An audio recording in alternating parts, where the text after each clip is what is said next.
Good evening, everypony, and welcome to Commentary is Magic's stream on tonight, Sunday, April 15th, 2018. I am, as always, Grandpaws. I am Emperor Bugle. Big Cheese. And Arcat, and today we have something very, very special. Today we're giving back to you, the players, the community, the patrons who have given to us and helped us grow to be able to do some of the awesome things that we enjoy doing. Now, I'm not sure if you're aware, if we haven't shoved it down your throats enough, but we have a Patreon. And on this Patreon, we have patrons who have supported us at a very generous level. Bugle, what are we up to now? We are up to $139 a month, thanks to everyone's generosity. Yeah, look at all these cool people. They're cool people. Yeah. These people are pretty cool. You can be one of these cool people too. And there may even be incentive for you to be one of these cool people for this very stream. But thanks to them, we've been able to put together this stream to acquire a bunch of awesome prizes and stuff that we're going to be giving away over the course of this, to run events at local conventions and live stream these and provide remote commentary and do all kinds of awesome stuff. And we hope to be able to continue doing awesome things like that in the future. And you are part of why we can. So thank you from the bottom of our hearts to everyone who has supported us in any fashion. We really do appreciate it. Be you a patron, or just a viewer, or just someone who said hi to us at a con. Thank you very much. Now, to give just a brief overview of what's going to happen this stream, so we can get that out of the way and I can start marking down names. We have been taking questions from the community at large over the last few weeks, where we've basically said you can ask us anything you want, within reason. And we'd love to share these answers with you. If you have questions that you'd like to ask that you haven't had a chance to submit, that's fine. Just type them into Twitch chat, and we will be happy to respond to them. Mm-hmm. Additionally, there's an extra incentive for you to type into Twitch chat. If you are not already a patron, but you would like to participate in most of the raffle drawings that we have for this stream, we will be making a list of all active viewers by your presence in Twitch chat. All you need to do is type a message and your name will be added to the raffle list for everything you would be eligible to win. Yes. So far, apart from our patrons, of course, I see Colorado Contraptions, Shun, Ice Bear for President, and Ice Richard Bear Owens. Your president is one of our patrons, Pone, right? Oh, that's Pone. That's correct. So just type a message in Twitch chat, and we will be happy to add you to the list of raffles. Yes, Skidder, free stuff. Oh, okay. That's just one of our questions. Pone asked those questions, that's why I was thinking of the name. My mistake. Not currently a patron. Oh, So with cool. that being said, I'm going to go ahead and start marking down lists of everyone who has typed so far in chat. Of course, if you are a patron, you are automatically entered. You do not need to be present here to win. In fact, there is a special drawing at the end for all patrons, all active patrons, at or above, the $5 per month level, the one that gets you into Slack, is that correct? Yeah. Where we will be giving away an entire box of Sequestria and Beyond. Or rather, a 36-pack bundle of Sequestria and 36 Beyond. packs. We can't guarantee it has 4 ultra rares, but it probably has 4 ultra rares. I promise none of them will be Tempest Shadows, but I can't actually make that promise. You are statistically unlikely because I have all the Tempest Shadows. Clearly. I have all the 6.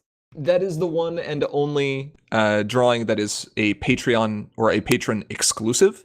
Yes. Aura, if people weren't currently patrons and they wanted to become patrons over the course of this stream, where should they go to do so? They should go to our Patreon page, which we're I will going to be link for you linking in chat momentarily. Actually, I just link everything, because why not?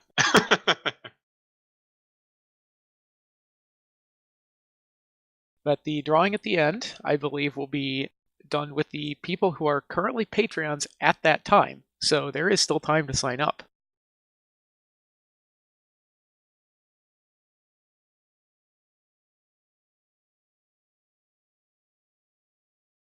All right. With that, It's we a pretty do good have. deal too. It is a pretty good deal. With that, we do have some questions that have already been submitted. Like we said, if you at any point over the course of this stream have any questions you would like to ask, just type them into Twitch chat. We'll have Cheese make a note of them. I already see one question. Which I think we already have. Who is best pony? We're getting to that. I promise you someone's asked us that. Someone has asked us that. Someone has not only asked us that, they've also asked us who your favorite pony is, because there's a difference. There is a difference. But how about we quit talking about answering questions and get to answering questions? Sounds like Should a we plan. answer questions? No, actually I'm going to lie, because first off we're going to show off one of the things we're giving away. Oh, okay. So those of you who met us at BabsCon or met someone who met us at BabsCon might have seen these. These are seashell tokens. But as it turns out, we're clever and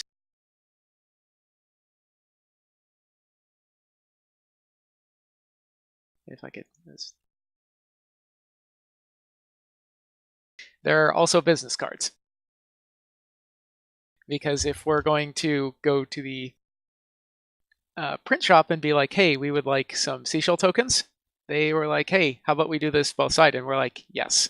So now Skystar can have both of her seashells, Shelly and Sheldon. Yes. Don't get them confused. Don't get them confused. Be Haven Bay. Don't be Haven Bay. Don't be Haven Bay. And as I said, we are going to give some of these away. On stream. Right now, in fact. Right now? Right now. All right. Well, the raffle list has been updated from everyone who has currently typed a message in Twitch chat. Yeah, if you want in on this and you haven't said anything yet, say something right now. Going quick. All right, here we go.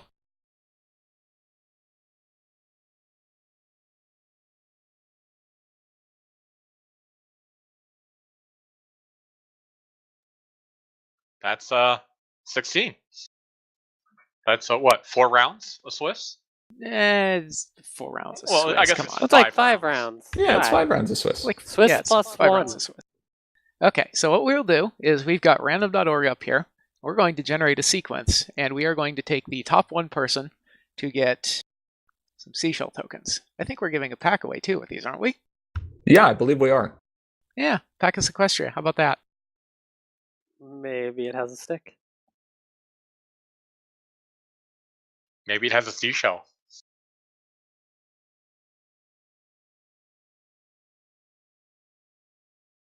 Hooray, Drada!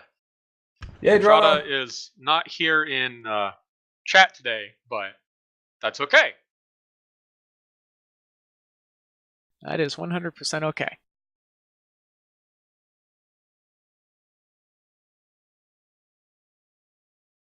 All right. With that, while we give some people time to register accounts if they haven't already, or to type messages if they haven't already, let's start answering some questions. Let's start answering some questions. First and foremost, I think we've got, how did we get here? And there's multiple people who have asked for either our stories or the Sim origin stories. So we're going to give you a 2-for-1 deal. We're all about the deals today. All right, so how did we get here? Mirror pool. Yeah. This says mirror pool. Yeah, the mirror pool.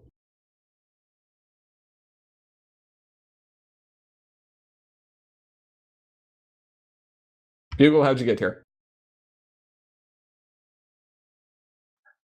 Here? Let's see. Right. It was 2 straight days of driving. Planes.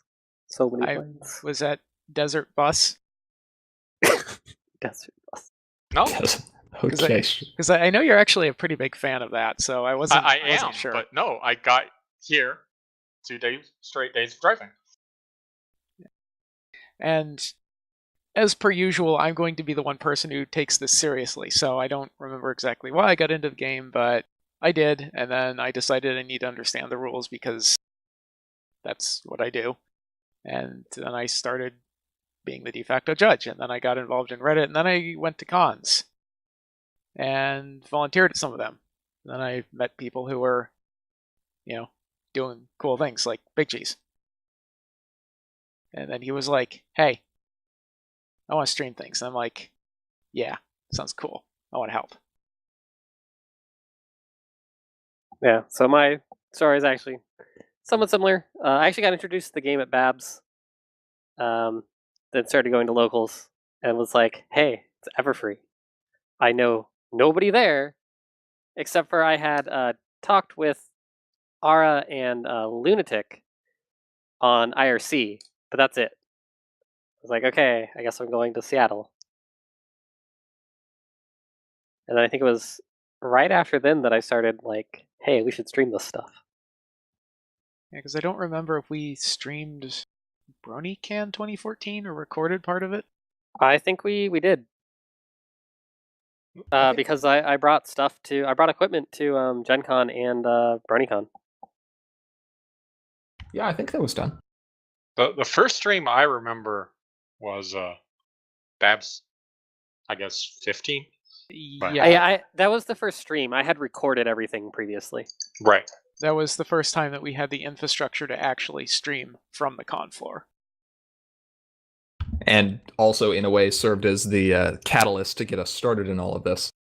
Yes. Yeah, that Babs was when GP and I met in person. We had at least exchanged words as playtesters before that. So maybe we should dive into the origins of Sim. The backstory of it, anyway. It's not a great story, but it should probably be told just so people understand a little bit why. Sure. History, is worth recounting history, even the bad parts, so people don't repeat it. Yeah. That's fair. So, quickly before we get into that, I joined the card game back, signed up to be a volunteer for it before it was actually available to retailers, and I was in Japan at the time, and then came back and started playing, and swore that I'd never attend a pony convention, even though I'd help out with the game, and then attended a pony convention 2 weeks before BabsCon, and then it was all uphill from there. Uphill, he says.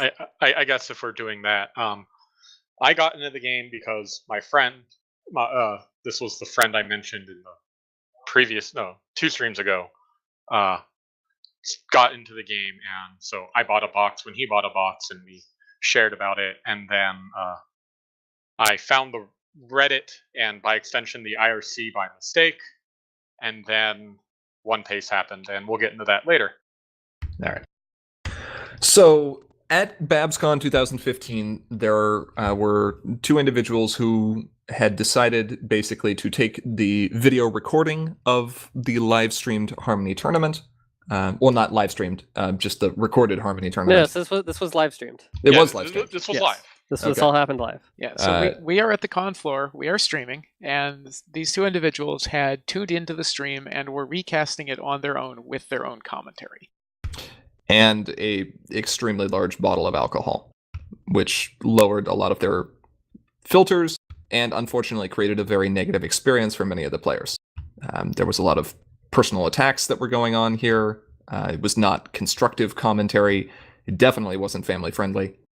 And Ew. Yeah, we will not repeat some of the things said here. This resulted in action actually being taken by Enterplay against these individuals, but it did open up our eyes, obligatory song reference, to the need for family-friendly commentary in this game. At that time, one of the other players and playtesters here in Central California with me and I were looking at getting into some kind of event streaming or event organization like this. We contacted Bugle because we heard he had been thinking of something similar. Bugle had contacts with Aura and Big Cheese through IRC. And the first thing that we tried doing was Everfree Northwest 2015. That was the first time we broadcast under the name Commentary as Magic anyway. I believe And so. that's how Pen vs. Matt was made.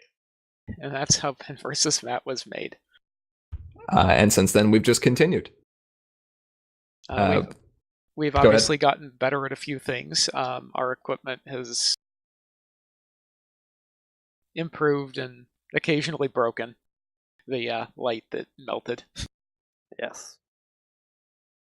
But our infrastructure is getting better and better. We're uploading more stuff. We're doing neater and cooler things. It's a lot of fun. All right. How about another question? What else do we have? And by the way, that one was a question that was submitted by multiple people. And to be fair, we were going to do that regardless, just because, like, that was going to get asked. Yeah. And that's how Yeah. Equestria was made. I already made that joke. Yes, I know you did. All right. Next question. Cripes. Okay, Animoy asks, is there a list of things one should consider, if not require, in their deck builds? For example, resource removal, replacing problems, friend removal, etc. 3 resource removals mandatory. Hi, my name is 45 card deck minimum and maximum, and 3 resource removal is mandatory. So the answer to Animoy's question is yes. There are some things that are absolutely mandatory in all decks. I mean, 45 cards, a main, 10 problems, No more than 3 copies of a card. no more than Right. But being serious, no. A starting problem. Yes, a starting problem. Resource, something to deal with resources. Please, at least 3 of them. Yeah. That's really the only, must-have. I mean, entry too, if you want to count that. Well, if you're playing a single-color deck, Your main counts as entry, kind of. yeah. But there are a few other things that you probably want. Like, almost every deck wants these. Some way of dealing with friends to stop DFOs or just being problems. They're good ideas, but they're not necessary. A win condition card. This can be Nightlighter. This can be Photo Finish. This can be 12 epics. This can be 18 epics. Don't you mean 24? Or sorry, what However This many can we're be up to now. 45 epics. Okay, good. Hey, Grand Pause. Win conditions, right? Hush. Right? I don't need win conditions. There's nothing better than comboing off and going like, yeah, I got my combo done. I'm at infinite cards and infinite AT, and what do I do now? Wait, where's Didn't that my happen where's a my few sweetie months belt? ago? It just happened last week. Again. Again. I've apparently haven't gotten good enough at doing this. I can combo like it's nobody's business. Closing out a game, on the other hand, Not so much. Record is a little flawed there. The other big thing that I actually see a lot of decks forget about is you need a way to deal with troublemakers. If you're an aggro deck, troublemakers stop you from confronting. If you're a control deck, troublemakers might interfere with your control plan. Look at Mimics, point to point. If you're a farm deck, well, you probably have that covered. Yeah. But ways to deal with troublemakers are pretty important. Yeah, basically you want to look at it as there are 3 types of cards that are going to stick around in play at any given point in time: friends, resources, and troublemakers, and your deck should ideally have ways to deal with all of them. Yes. What your color and strategy actually is will dictate what pieces you include and how many of each. Minus the resources, where you should have at least 3. Shout out to Living Silver for continually shortening my lifespan by playing me with decks without resource removal. I ran one in Continentals. That was fine, right? It was Harmony. It was fine. Gyro for life. All right. Let's Raffle do time. another raffle, I think. More raffles, he says. More Raffles. raffles. Anyone else who has not typed their name or a message in Twitch chat, if you want to get in on raffles for the rest of this stream, now is a great time to do so. Again, if you want to get into the final patron raffle for a booster box of Sequestria and Beyond at the end, anyone who signs up to become a patron at $5 or more by the end of this stream is eligible. That's the cheapest booster box you will ever find, I guarantee it. I don't know.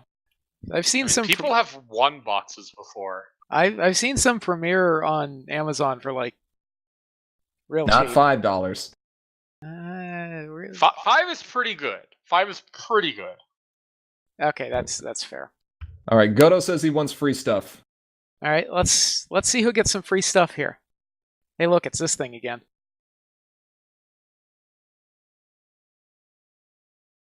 We're giving out some. I think what we're giving out first here is a free deck review.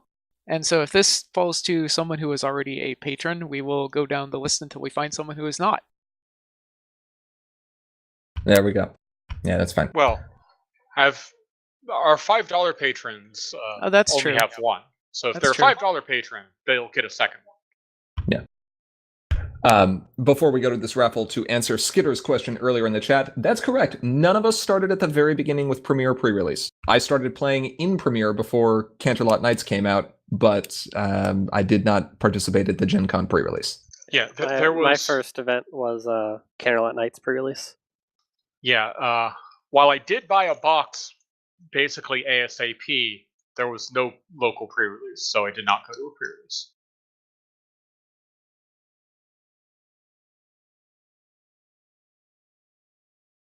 Yep. Can you go ahead and refresh the list, the roster list? Oh, never mind. I see. It was already moved up. Okay, I got it. I gotcha. Okay. So this is going to be a deck review. So if you've seen our patron streams before, where we take a deck that a patron has submitted and review it and critique it and, offer our suggestions, we'll do the same thing for people who aren't patrons. Sorry, Colorado Contraptions. 50 cents is. Can you actually become a patron for less than $1? No, $1 is the minimum. Yeah, I thought so. That's like a Patreon limitation, even. Yeah, I thought that was a Patreon limitation. It is. It costs more to process the credit card transaction than the 50 cents they'd actually get. Yeah. I don't have any suspenseful music, sorry. Just play Silver Scrapes. What? I don't know what that is. Play Silver Spanner. All right. Do it.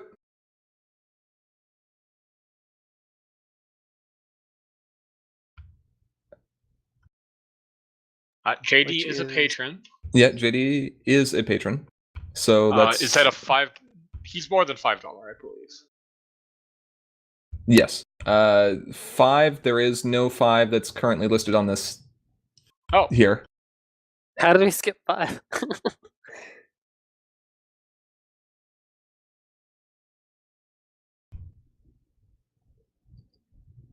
Okay.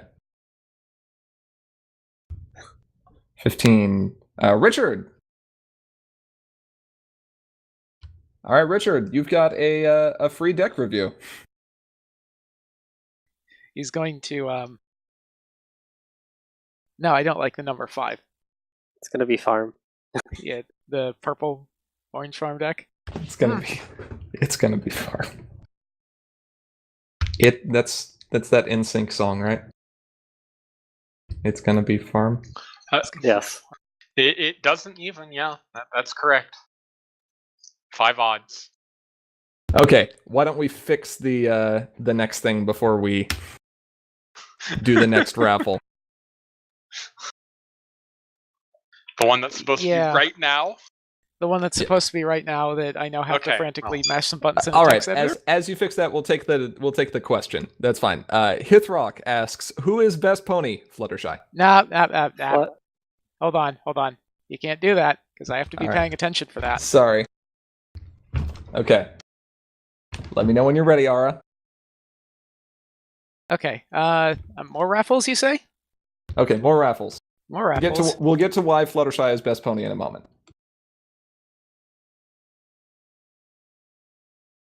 Okay, this time I think we're doing more seashell tokens and another pack. 4 packs. Oh no, this is 4 packs. Okay, Yeah, this is 4 packs. 4 packs of Sequestria and beyond. It's a lot of packs. There's a lot of packs.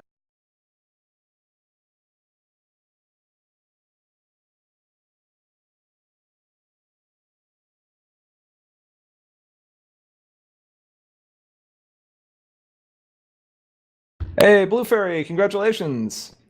Blue just actually got back from running Winnie City PonyCon, and the results are posted up on Reddit. If you haven't had the chance to see what was going on in Core and eventually Harmony there as well, you should check that out.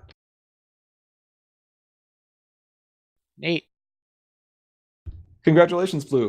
Cursed, your question is noted. We will add it to the list.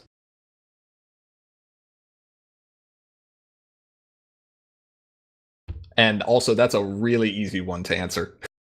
I actually have the answer to that. If you're not thinking of the same one I'm thinking of. Was it? Well, we'll get to that.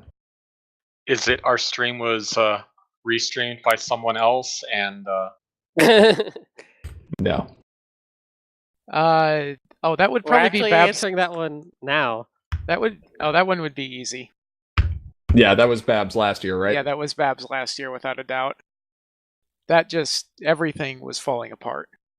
We couldn't keep a connection. The camera refused to talk to the computer. It just, our theme song was whatever the opposite of Everything is Awesome is.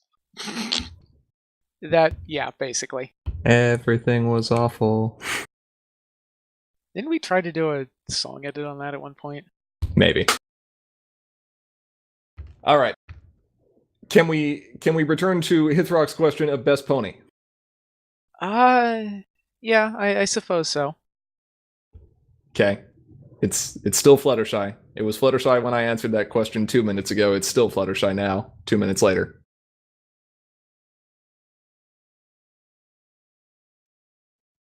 Fluttershy. Oh, she's adorable. Oh, geez, seconds the Fluttershy. Fluttershy? Of course I'm going to answer our queen. Who is best queen? I'm also pretty sure I'm objectively correct here because our queen can be any pony. If we're going to say best pony, I'm going to choose to answer this pedantically and say Celestia. She's just tallest pony. There's a difference. I'm sorry, our queen is at least as tall as Celestia. She's also not a pony. She's a bug. Quiet you.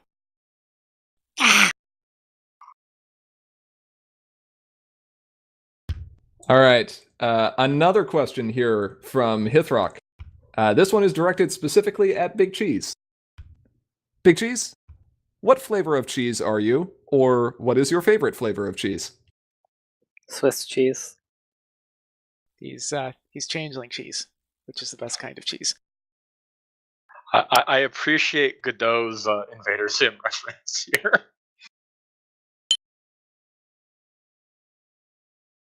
Because, okay, so Colorado He has Contraptions, lots of experience. I have lots of experience with hissing.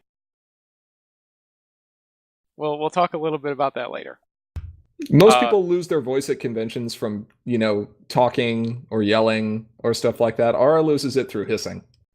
I didn't even lose my voice. I was doing that all through BabsCon, and I was fine. I think we need an example. How do you feel about Starlight Glimmer? Thorax! Come. There you go. How do you feel about Starlight Glimmer wielding a rock? Whatever. As long as she's over there, I don't care. Goto asks, who is your pony waifu? We'll talk Judy about Hop. favorite pony later. She's Waifu not a pony. is not the same as favorite. If best is not the same as favorite, then waifu is not the same as fine, favorite. fine. Do we want to answer? We're not talking about this in the context of the trash box, which is where we keep waifus and husbandos. It's the trash box. Do we want to answer Cursed's question? I think we did. We did. Yeah, We did. Did we fully? It was BabsCon last year when everything caught on fire. Yep. Cheese, do you agree? It was BabsCon last year, right? Probably. Yeah. It was bad times. There was another pretty bad case of everything exploded at a when I streamed one of our local store champs. Yeah, up in Isle. I forgot about that. That was pretty bad too. It was like an hour and a half delay. Yeah. I kind of remember that one too. Yeah, that was because the Wi-Fi cut and like sent a half packet to the server and the server crashed. Yeah. And then I forgot how to run the server because I hadn't restarted it in forever. That was when I played We Waking Nightmare still for the haven't first time. reused my server since that. We switched to No. Ara's and Wow. haven't switched back. Yeah, and mine, if you reboot the thing, it comes back up automatically. Not Indeed. that I don't bounce the thing before every single time we use it because I don't trust it, but deep breath. All right. Next raffle. Back to waifus. I have no pony waifu. Same. I do not do waifus. Nope. Sorry. So now Colorado Contraptions asks why waifu is different from best and/or favorite. Because you get introduced to new ponies after you've already established a meaningful romantic relationship with one of them. And then you might just recognize that they are inherently flawed. I was not expecting any of those words. There you go. Moving on. Moving on. We're not Let's- following up on that. No, we're not following up on that. Let's do a raffle, because yikes. For what are we doing somebody's this time? waifu. Oh God, I knew you were gonna say that. It is someone's waifu. What are we doing this time? I think we're gonna do some bacons. Some bacons? Who likes bacon? I mean, Who likes promo bacon? promo bacon. Who likes volunteer promo bacons? Do we have a picture? No, we do not. We could, Oh. but Probably Might be could able to have, find one but on the wiki, perhaps. Richard. go. Oh, hold on. That is a new individual here in chat. That's someone new. That is someone new. You should say the rules again before we do this raffle. Yes, I should. I said something before I pressed the button. It is someone who said something before you press the button. If you type a message into Twitch chat, that will be your indicator or our indicator that you are present and ready to win. So, Dead King V7, congratulations, you are now in this raffle. All right, let's press the button. No, let's link this real quick. I just found it. If you have not seen this promo bacon is very pretty. And several of us are more than happy to share the joy that is Bacon. that card. Yeah. Press the button, Aura.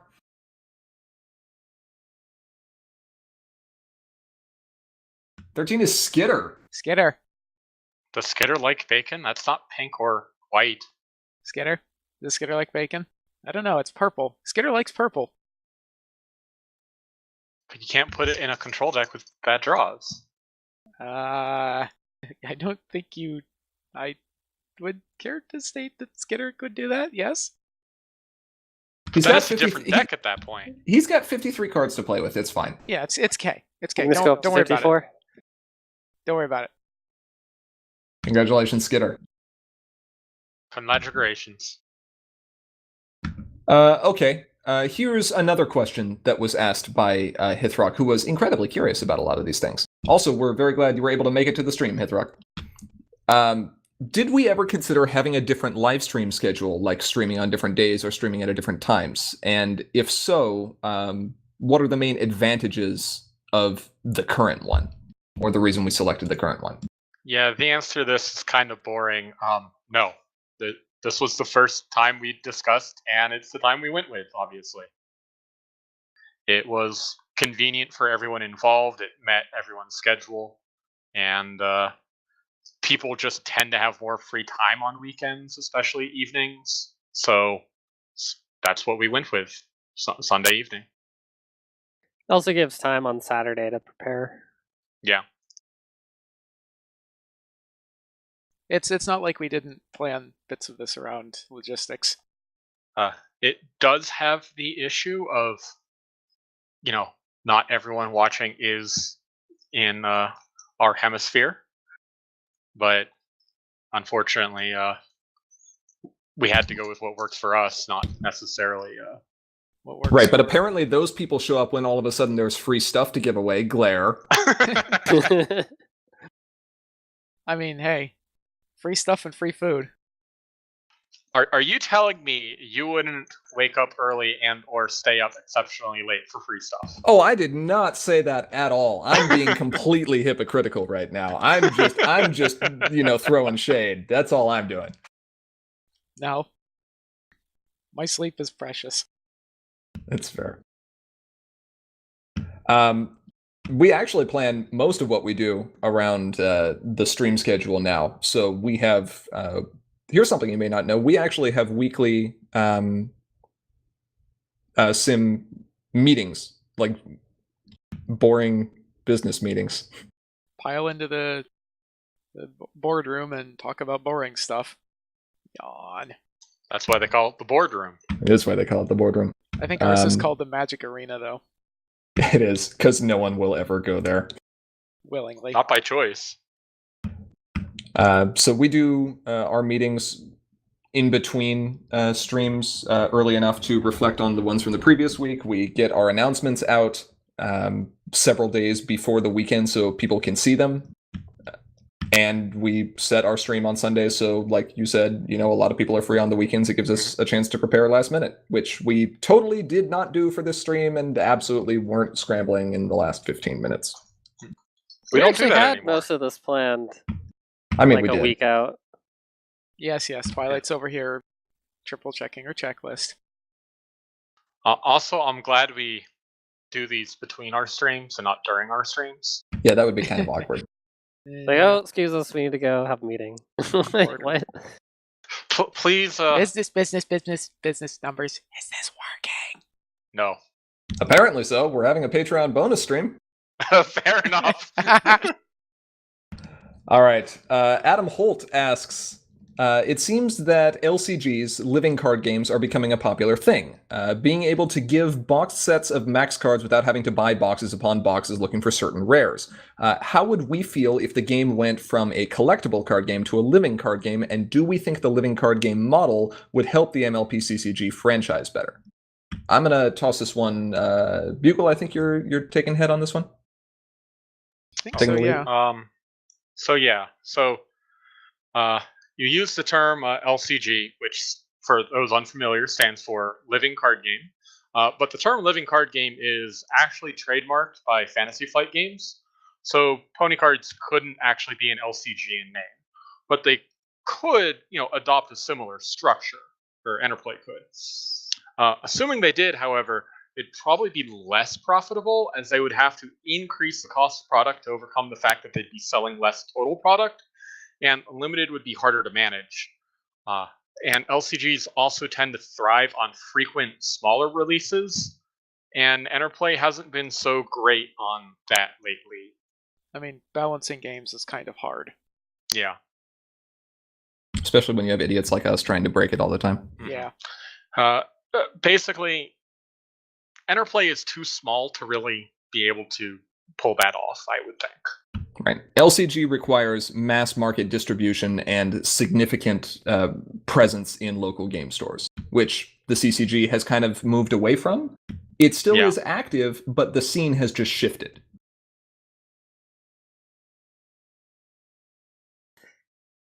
Personally, I think it would be an interesting thing if that could happen, but there's a lot of complications. Yeah, moving from Yeah. one model to another mid-game is probably not... It's going to be too jarring. Restarting a game with a new model could be done. Well, it was Mhm. done with Legend of the Five Rings. So as a very minor example of this, we can look at what happened when Rock and Rave was released, which put, admittedly, let's be fair here, it put 2 new cards into the meta, which were Vinyl and Mod. And Hey, it's elementary. It also And it's added a bunch elementary of and other Berry things. Punch. okay, fine. But It was Vinyl like and 20 Mod, something cards. it was a decent number of cards, but let's be honest here, it was Vinyl and Mod. I mean, Sure. yeah. Yeah. And it's elementary. And Berry Yeah, Punch. very much. Fine. Moon Dancer. Moon Dance. that doesn't count, you know it. Anyway, but that happened, and Knuckles. the meta kind of got whiplashed as it immediately swung around to be something new. And that seems like that would be kind of representative of what would happen if just blocks of product were released all at once to everyone. Yeah. Now, one of your local players, I believe, actually had an interesting idea on this, Ara. Yeah, they were hoping that Interplay would directly sell the God Packs, which, if you're not familiar with those are, they are 12 cards, 4 of which are ultra rares, and the remaining 8 of which are super rares. So you just buy the, not that you can call these shinies anymore out of a box, but you just buy the shinies out of a box directly, instead of having to open 36 packs. Which seems like it would be kind of a happy medium, and I think I would actually not mind that, because I have all this spare cardboard and nothing to do with it. So true. You could make friendship bracelets out of them. Oh my god. He turned your meme around on you. He kind of did turn that around on me, didn't he? Hithrock asks as a question in chat, how far in advance do we prepare for our streams? Not only like individual streams, but stream topics overall? That really About 2 ranges. months. And yeah, anywhere from 2 weeks to 2 months. So This one Never- was prepared quite a bit far out because it kept getting delayed by Babs and Babs Yeah. results and Babs Well, crap. we had so many things that had to be done that this could be done for about a month. yeah. So, Usually I'd say what, a month? it's 2 to 3 weeks most of the time. Some of them are shorter. Sometimes they're longer. Our Patron, our end of month patron streams, Well, those we have like planned out like for years and years now because Yeah. we know exactly what's going to happen that week. We even know who's gonna win the games. Yes, It's all planned out. Yeah. So you're telling me it's fake? Illuminati. Like, you're telling me it's fake like pro wrestling? Exactly. What? I wasn't informed of this. Hithrock asks, what's fun in not opening 36 packs? Opening a pack, not noticing the Storm King, and setting the remaining cards, including the Storm King, aside. Yeah, I did that too. Sometimes I worry if I did that. I think I counted everything right. Yeah. This is why you count your ultra rares afterwards. This is why you count your ultra rares and maintain a tally as you're opening the box, because we're already collecting mapping data for. For why? Doesn't mean Because- there's still not variants. I had a box with only 3. That's true. I had a Premier I had a box, box with with 4. 5. You did Yeah, have. I had yeah. a pack with 2, so. No, Yeah, you had that a was the Premier thing. box with 5, and we found the 5? RTO. Yeah, it was 5 because we found that RTO. Yeah. That was the most amazing Premier box That ever. was the best Premier box ever. Considering Premier has like it's like 2.3 or something ultra rares per box. Yeah. Yeah. All right. People have listened to us jabber, gab, Yeah, whatever let's- for long enough. Let's give stuff away. Okay, let's give stuff away. What are we giving away? More unicorns. More unicorns. Different unicorn. A unicorn? A very angry unicorn? Technically a unicorn. Fizzle Pop Berry Tube. Barry too. Nope. Not having this. Her name is Tempest Shadow. Her name is. Would you Temp- just prefer us to just refer to her by her last name? Tempest Twist? Shadow. No, I'm gonna start that's even referring to her. worse. I'm gonna start referring to her as Benedict Cumberbatch. I am okay with this. This is acceptable to me. It's like the Cockney rhyming slang of memes. How about traitor to the emperor, to the empire? Nah. How about we couldn't afford to keep the same VA, so she's background character? Oops. Joking Luna, you have now typed a message in Twitch. Now you can be on the list, and we haven't pressed the button yet. I didn't press the button yet. Yep, you gotta say something to be on the list, or be a patron. Yep. Benedict Cumberbatch waiting for that because people always mispronounce his name intentionally. No, you misspell it. No, you use completely different words. As long as it starts with a B Yeah. and a C, you're good. It Yeah. doesn't even have to do that sometimes. And Google still gets it right most of the time. Yep. What, Twist? Hush you. Yes. No, Like, hey, what's that one actor's name? You know, Burlington Coat Factory. And then everyone's like, oh yeah, I What? know, I love him in Sherlock. what, Burrito Attack? I mean, not like we're not already totally guilty of this anyway. I mean, sure. Let's give a thing away. All right, press a button. Press the button.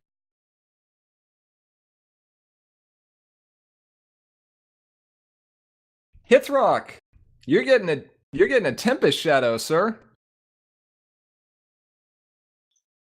He doesn't want it. It's not a Trixie.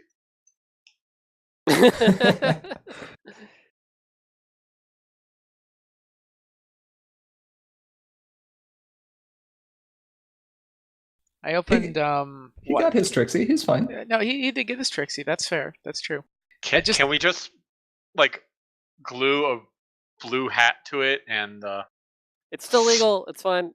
It counts. It's an overpaint, right? You can get Counts it. as an You can alter? get it altered. It's fine. So Okay. we will be Trixie sending Shadow you. Moon. We will be sending you that Tempest Shadow friend, The angriest unicorn.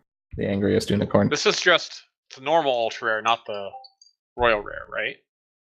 Correct. This is a ultra rare Tempest Shadow from Sequestria. Tempest Shadow because- Stormcaller Hithrock specifically. Stormcaller, yes. Because No, I opened. We're just giving you the main. Yeah. There you go.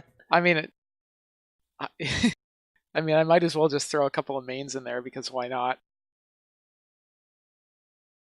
Oh, shenanigans. All right. Let's go to the next question.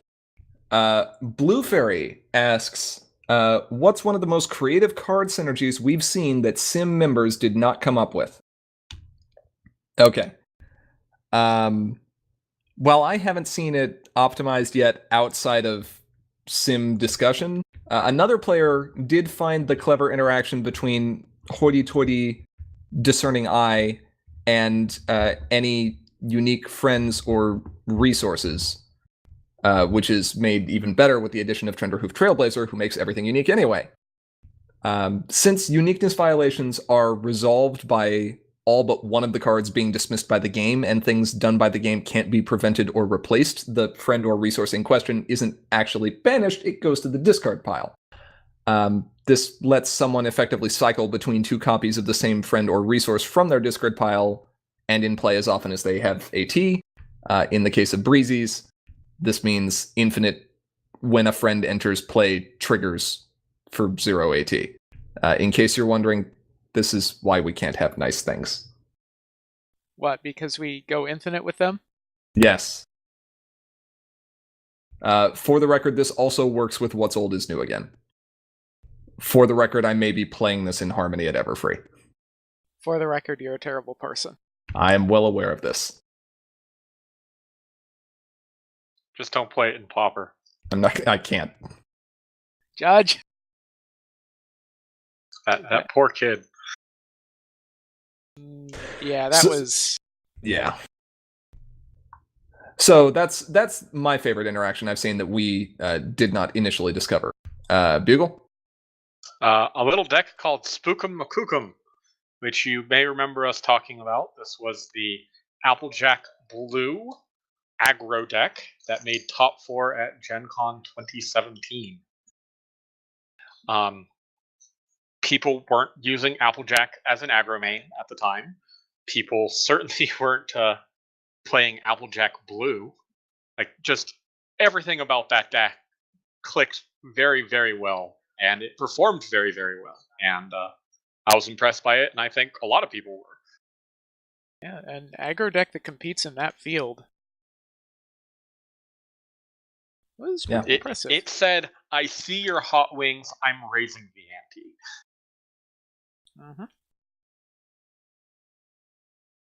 My turn, I think, right? Yep.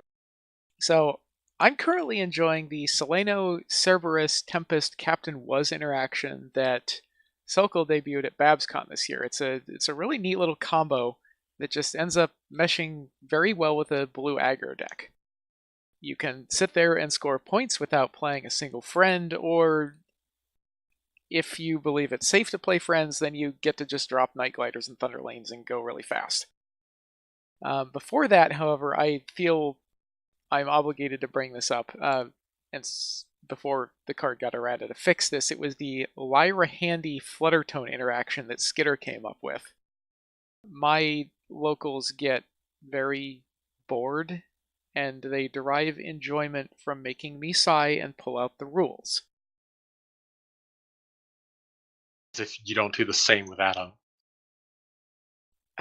You know, I got nothing. We did that to Adam, 2 years ago? Multiple times? At Gen Con, when we replaced a problem. We replaced all problems in the middle of a problem face-off and asked Adam what happens. Yeah, that was fun. I think the look on his face when we did the Lyra thing was pretty good. He just, I guess he just looked at the cards and was just like, "Huh, yeah, that's how that works." That's the thing. Yeah.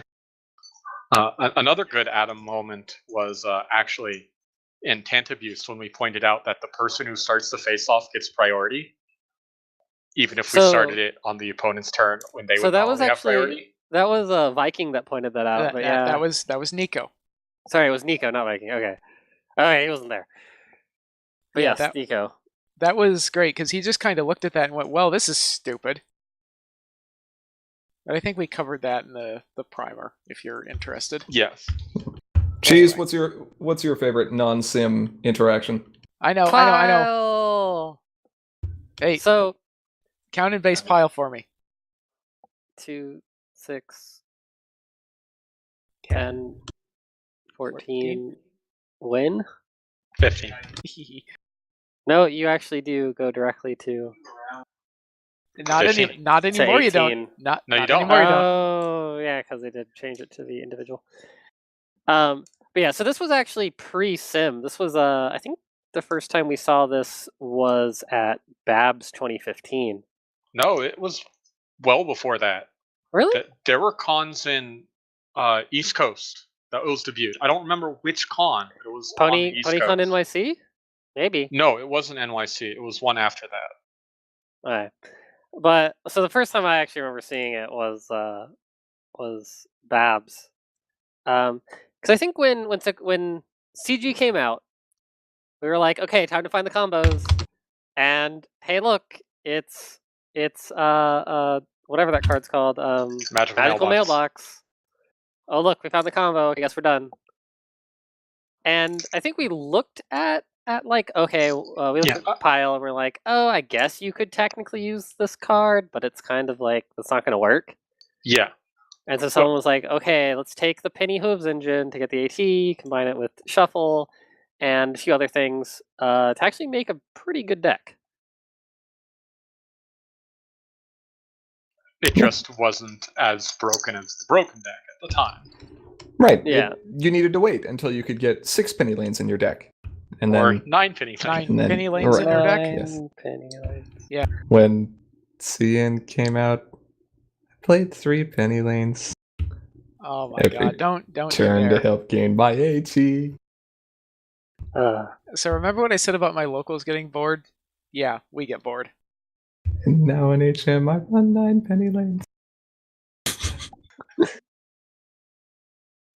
There may be an entire song dedicated to cheese.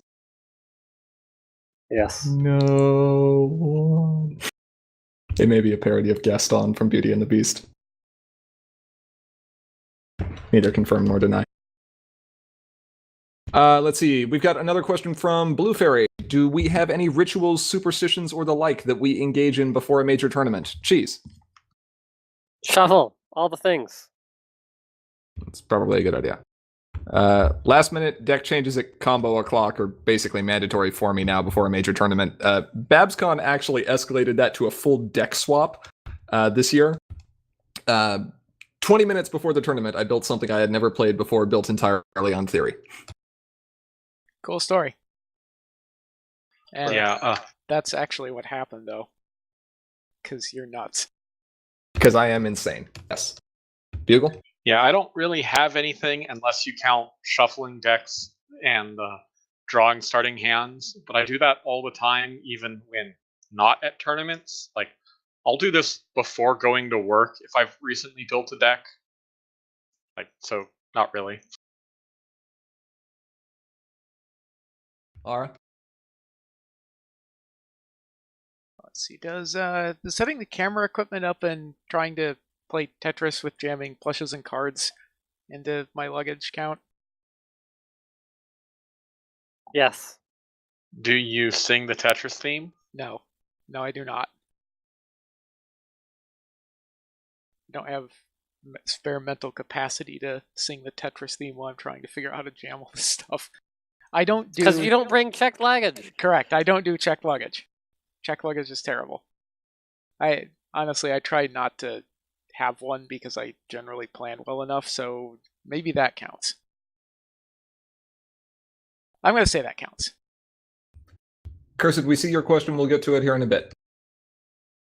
For now, let's do another raffle. More raffles. Let's give away some more tokens in another pack. More tokens in another pack. More seashell tokens. Seashells. Make There's so many things you can do with seashells. friendship bracelets out of seashells. And picture frames out of seashells and decorative waifu boxes out of seashells. Waifu/husbando, we do not discriminate. It doesn't fit with the... I mean, yeah, waifu doesn't rhyme either. Hey, It just Joking Luna.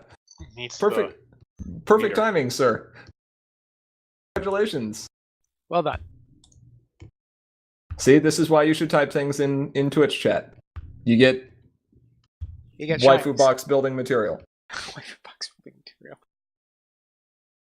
So, Joking Luna, Think you we have have won. another promo coming up. Yeah, we Liquid do. cement. Yeah, I think there's more bacon coming up. I don't know if there's more bacon. I don't remember. Yeah, there's another bacon at some point here. Yeah, I guess we have a lot of bacon. Okay, Ara, this one is Dogs don't know it's not Sunset Shimmer. Wow. Aha. This one's all you, Ara. Blue Fairy asks, how do you define a tier 1 deck? We talk about tier 1 decks quite a bit, but what does that actually mean? Okay, so unfortunately we have to delve a little bit into higher mathematics to get my proper definition of this. So Hey, don't you use your fancy mathematics to muddy the issue. it's not fancy Y'all. mathematics. I'm just well read. Set theory. Yeah, it's set theory. So a tier 1 deck is a member of a set of decks that on average in a tournament setting have approximately the same chance of taking first place, and one of the decks in that set usually takes first place. This isn't to say that each of the decks in that set have equal matchups with each other decks. Deck A may have a great matchup against Deck B, but maybe Deck B has a good matchup against Deck C, and Deck C destroys Deck A consistently. There is likely a statistically optimal choice, however, it is not there by a large margin. You could pick any one of those decks, and provided you've read the meta correctly, have a good chance at taking first.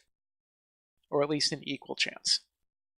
If there is a deck where either the size of the tier 1 set of decks is one deck, or the deck is the statistically optimal choice within tier 1 by a large margin, then that deck gets set into the special tier 0, and everything else moves up a level. A deck existing in tier 0 generally results in something getting banned out of it because normally the only thing that can take that deck out is something that is specifically designed to counter it. So then tier -1 would be the set of all decks which does not contain itself? I didn't go that far into set theory. So Russell's don't what? you use your fancy mathematics to muddy the issue? What Y'all. what tier 0 decks have we seen? I mean, there's Tantabuse. one that jumps to mind. Tantabuse. Mailbox. Dragon Express. Dragon Yeah. Express. Dragon Express, Tantabuse, One Purpose. One Purpose probably I a counter. disagree with One Purpose. Yeah, One Purpose was a tier 1 deck, and may have had the best matchup among tier 1 decks, but it was not a tier 0 deck. It was not tier 0. You can argue that if it is statistically the best choice by a large margin, which at least in that meta it was. It wasn't at my meta. That was because people had adapted to it within those 24 hours. No, it was because half the people at the tournament just already had good answers to it in the deck they were already intending to play. Yeah, that's fair. Yeah, I think Dragon Express is the best example of a tier 0 deck. Dragon Express is the best example. Tantabuse is probably a good example as well.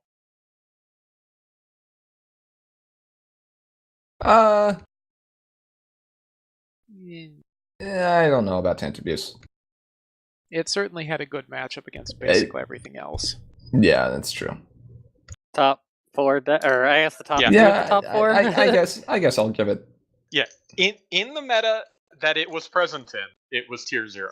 That's fine. Had the meta time to adapt, it might not have been.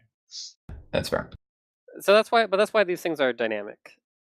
Yeah, this is an interesting thing, and I was just talking with Cursed about this earlier today. Just because a deck is tier 1 when it is first discovered, built, or canonized does not mean it's going to remain a tier 1 deck forever. The meta is going to adapt, people are going to adjust their play strategies, and decks that were not popular before will rise back up, and a lot of this is kind of cyclical. We can point to a good example of that just this current core season. I mean, sure. Moonlight Sonata it started tier 1, and then things happened, and where is it now? Sitting somewhere in Where? tier 1.5 area. Where are they now? All right, Dodo and Joking, we see your questions. We will get to them here in a moment.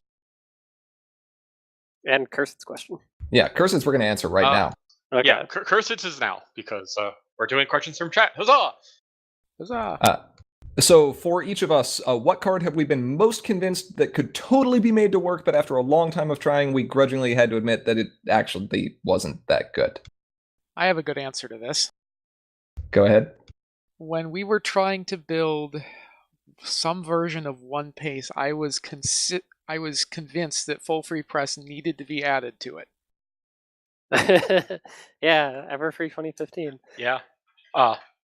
That still led to good things. I mean, it did, but at the end, we just took kind of them all looked out. we just kind of looked at it and went, you know what? No, we're not running that. And I'm just like, okay, fine. It led to the selfie loop, and then we just took them all out. Yeah, that was fun.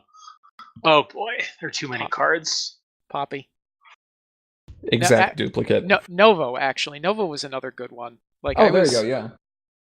Like, Queen Novo, the ultra rare. Like, you look at this and you just go, yellow can be good again. I can lose face-offs and win. And then you put this thing into play and it immediately eats. Yeah, you can't eat a pumpkin, but Or It gets eats- stolen. It eats a or- Trixie. Yeah. yeah. It's just like, oh. And then you're sad. I'm going to go with exact duplicate. There's still a special place in my heart for it. in one of my favorite meme decks, whose play cycle is completely ridiculous. But no. I'm still waiting for the card that makes Megaphone work as the engine. We've had that. There are cards that are present right now that do that. But they're not good. No, they're not. It still But needs it to works. be good. Oh, you know what? I've actually got one. There's lots of things that work. How about Lightning Dust? Lightning Dust, when you play the last card in your hand, you may frighten a friend. I tried so hard with that card. Was that from this set? No, that was from Absolute Discord. Wait, AD. Okay. I'm going to go with a card from CG that I'm pretty sure no one heard of. It features a Spike on the art. He's belching fire, and no, okay. That totally worked. You look at this man decrying falsehoods before us. No, I'm going to. I think I'm going to have to pick Lyra main. Yeah, that is one of the things that. Yeah. I tried real hard to do a combo deck with that. I keep trying, and she keeps coming close, but her best shot, Vapor Trail, stole the spotlight. Yeah, it's true. Womp womp. Goto asks regarding the Novo comment, isn't that just the diced removal argument? And to a point, yes, but if your entire deck is built on the back of 3 cards, you cannot just fish out removal. Yeah, it just did not fly. I mean, I'd love to see someone make it work. I really would. Well, of course she doesn't fly. She's a sea pony. Oh, she has wings. She can turn into a hippogriff. Apparently at will, without the stupid transformation thingy. Hush, we're not talking about those. It's because they have seashell necklaces. Or something. How about you, something. Cheese? I said Megaphone. Yeah. Oh, Megaphone, sure, yeah. If we could each get a main added to the game, who would we pick that hasn't had one yet, and what color would we make them? And what color is she, Chase? Oh my Pink. god. Rainbows! Fluffy. Unicorns. Dancing on rainbows. Boy. Oh, you knew that was going to colorless happen. vein like Chrysalis, got it. One that can choose at the beginning. Yeah, got it. How about you, GP? It's not really something I've thought about because I don't like designing mains. Mains are hard, yeah. I think that one is actually fairly far up there. It's very difficult to design a main that isn't stupid. Actually, no, I don't care who it is. What it does is it exhausts this card to remove all counters from a ready friend. Yes. Yep, sounds Ready fun. friend? A ready character. Ready yes. character. No, say ready friend and just make people rage. Hey, look. I did say ready. I remembered that bit. Wait. Isn't exhaustion technically that's one of my tracked with favorite counters? conversations. I'd like to see. So we got a clarification of mostly characters. I still want my my purple. I would say I'd like to see more villains there as main characters. Like, it would be cool to see Sombra do something meaningful. It would be cool to see Tyrek do something meaningful. Part of that is why we created Villain Challenge. Yeah, but he was a one and done. So, okay, sure. Hey, his horn is still out any there. Any particular color you want to see villains in? Mauve. Mauve pie? I don't know. It's something... Make yellow good again. Let's go with that. Yellow's doing okay. All right. Everyone's going to be not surprised at who I want to see as a main. Pinky? Chaser and Flitter? Flitter, yeah. I mean, well, if I have to choose one pony, I'm going to choose Flitter. And there's an obvious color for her. Pink. Fluffy.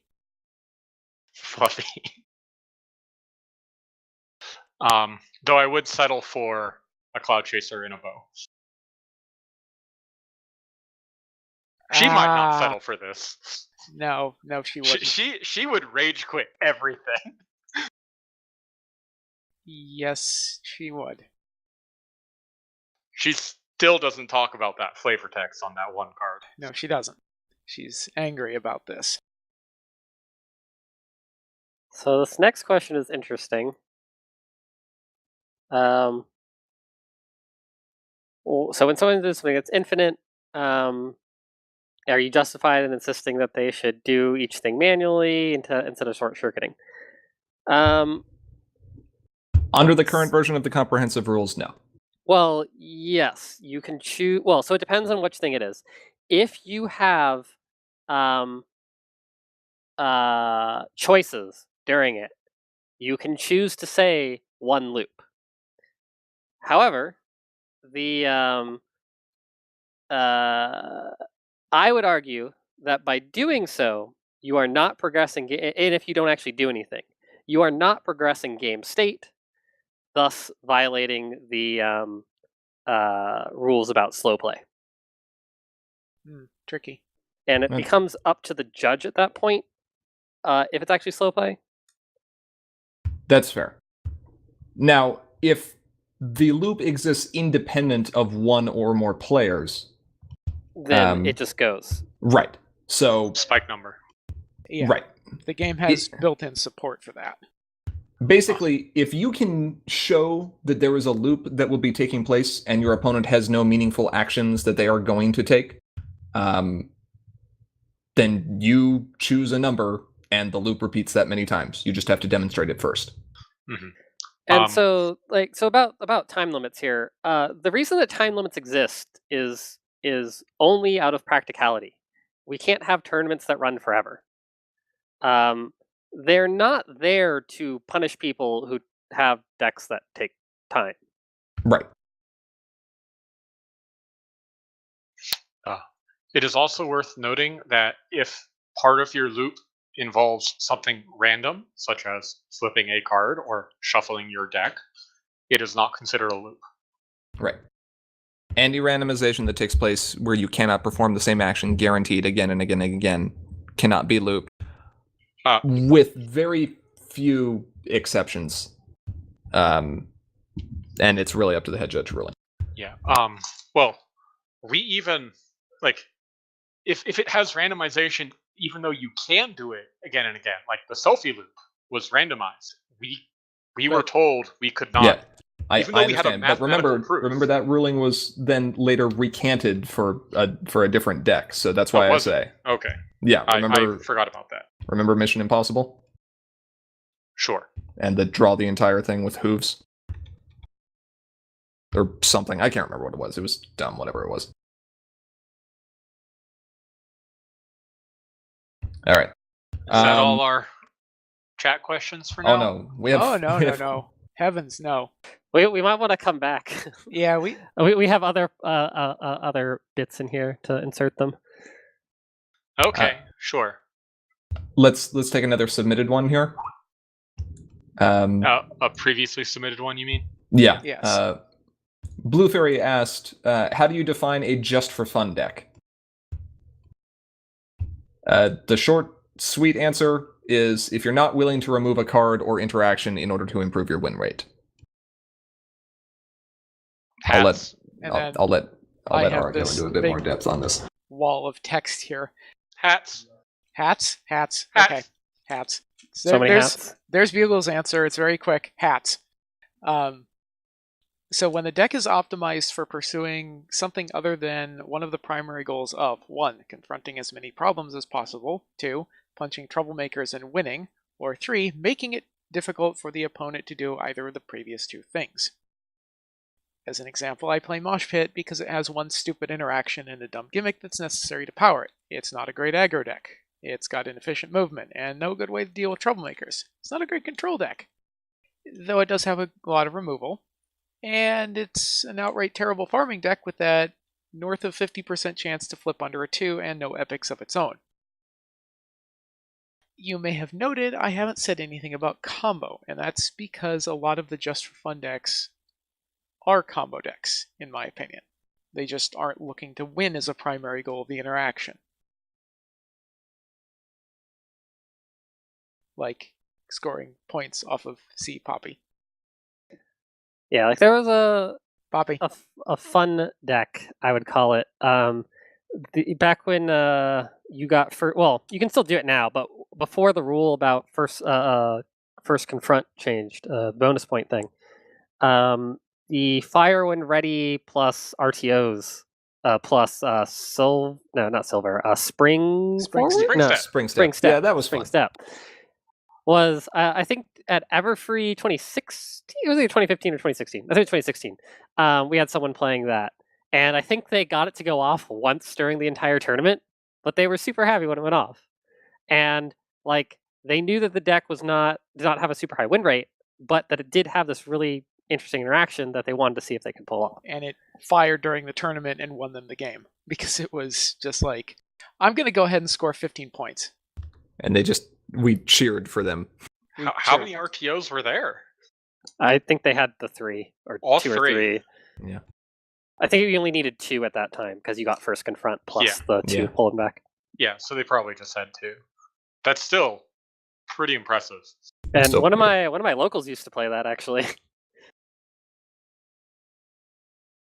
I missed when Fire When Ready was worth 15 points. Yeah, I do too. I miss a lot of things that existed in testing So that aren't it here now. probably would have been banned with the inclusion of dilemmas. Yeah. Let's do another raffle. That was a lot of questions, and there's a lot more to go. Let's give away some free stuff.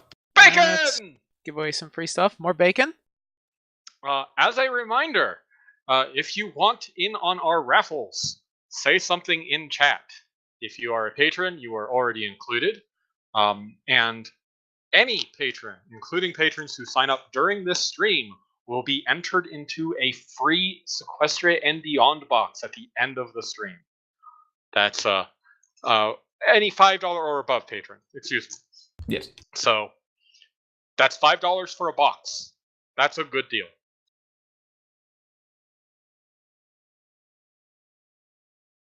Uh-oh, going once.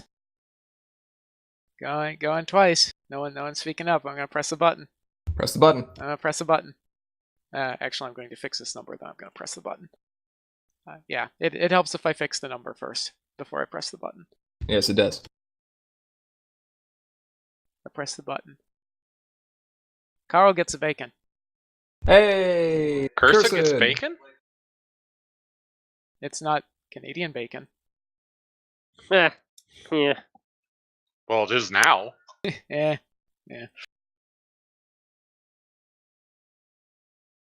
Congratulations, Cursid.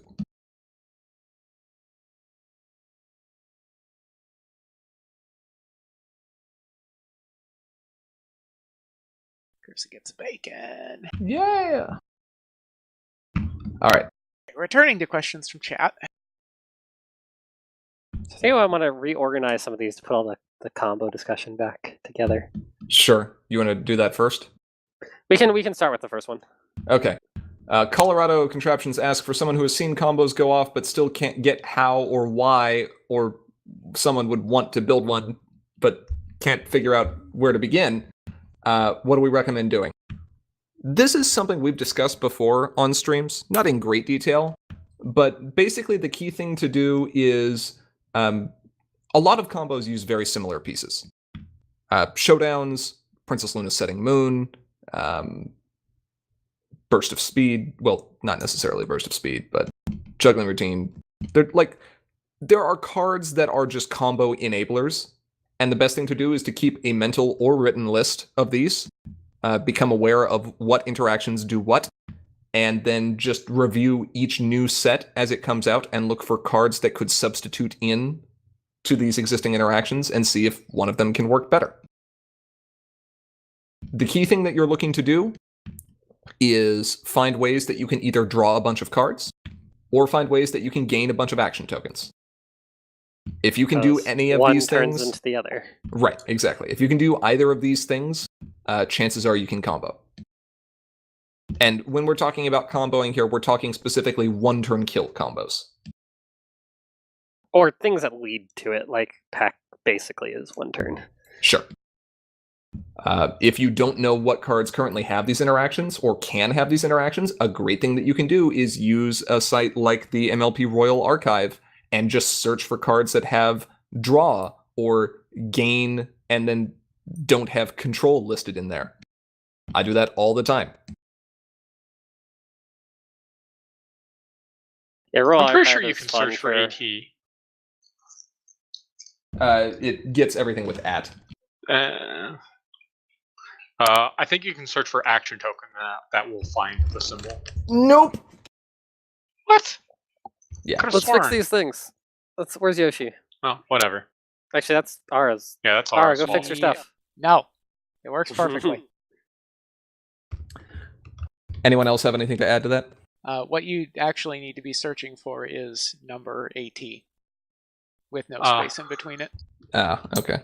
Is it worth going into a little bit of history as to how Tantabuse came about? Let's save that for another stream. We're already Sure. tight on time. I That's fair. Yeah. don't think so, mostly because that's actually documented in the Tantabuse primer. If we could provide a link to that That's a would good be point. Yeah. useful, though.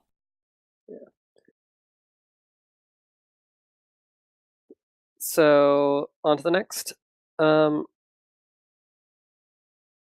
So jokingly brought up then in response to the earlier thing. If you're in an infinite loop, you may as well resign because there's nothing I can do. So it depends on the combo, but this does. I believe we actually discussed this in our know your opponent stream. About combo, where there are multiple ways to lose in this game. Like, if your opponent gets 15 points, you've lost. But there are other times where you can get into a state where you just can't win. And and I feel that people need to realize that when you reach these states, like, that is the point at where you've lost the game. There's not, it's not necessarily that you should give up as soon as the combo starts firing, but you should look at what they're doing and say, can I disrupt this? Can I shut this down? Do I have the cards to do so? And it's generally a good idea to do that sooner rather than later, because most of the time one of the key pieces in the combo is a way to shut your opponent down so that they can't interfere with it. Yeah.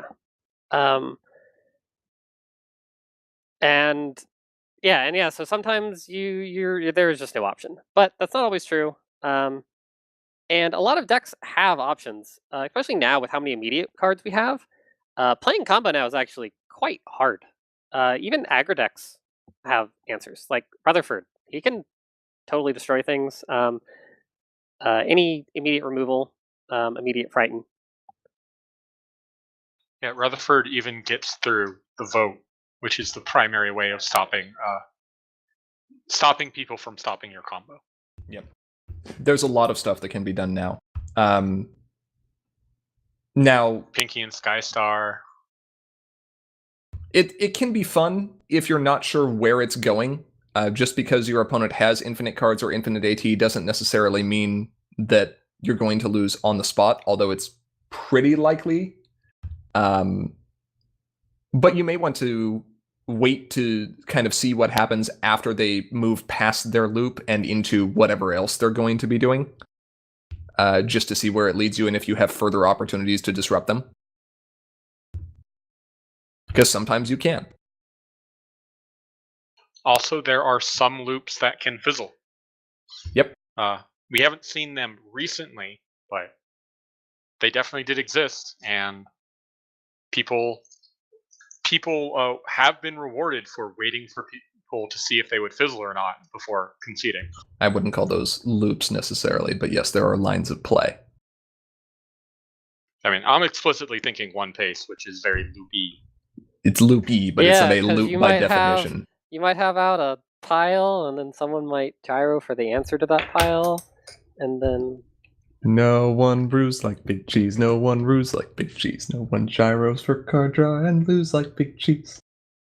yeah. Ask Cheese about playing a party to dismiss the opponent's pile of It was presents such with a good Mayor idea. Mayor. It was a great idea. Combo at every year's Continental. Not true anymore. Hey, Yeah, what a that's guy, true. that big cheese. All right. So Next, Railice asks, because we got into this in the local play group, while we are speaking of stuff like this, What if your opponent is left with no meaningful actions? Say their entire deck has been milled in both problems and player literally not confrontable by them, and they have no cards in hand. Sure, this can totally happen. Peck is a perfect example of how this can happen. Good sportsmanship at that point probably says concede.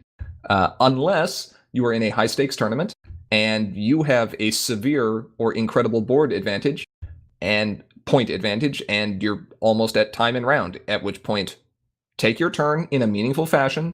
You're not going to have any actions that are going to be impactful, so don't slow play, but you might just win because your opponent took too long, and that's totally fine. Yeah, and so in this case, it is you take your turn, but watch out for people in general don't slow play in this game. Not generally, probably have, but it is something like if that does happen, like you can call a judge. But in general, it's get your AT, okay, nothing's happening, not drawing, whatever, pass turn.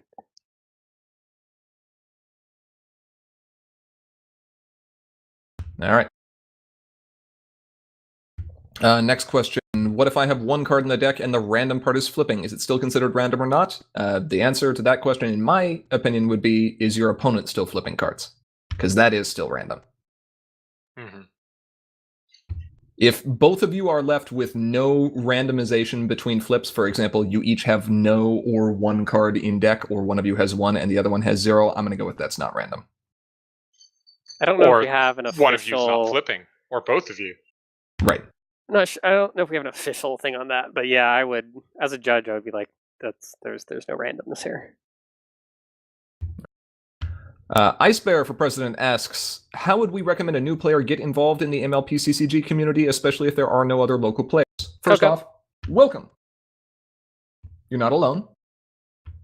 Cheese, what did you say? Coco. Yes. The game has a very active online communities, and this is very good because there are players literally all around the world that are playing this. So join any of the online communities here. Skype, Discord, Reddit, Facebook, if you don't mind giving up all your data.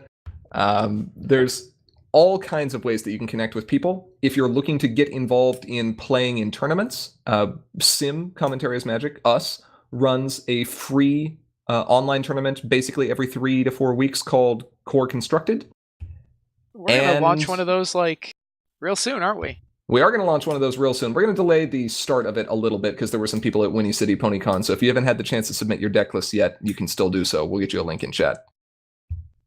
But it's completely free and easy to participate in, and you can use proxies. So it's great for new players too.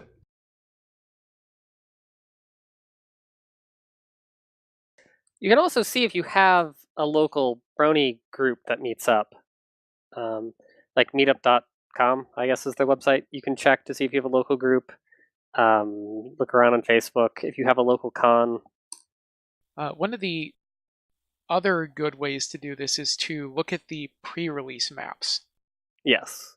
Especially historical pre-release maps. Because those will and see tend if to there was show anything. Stores or areas where there is a group present.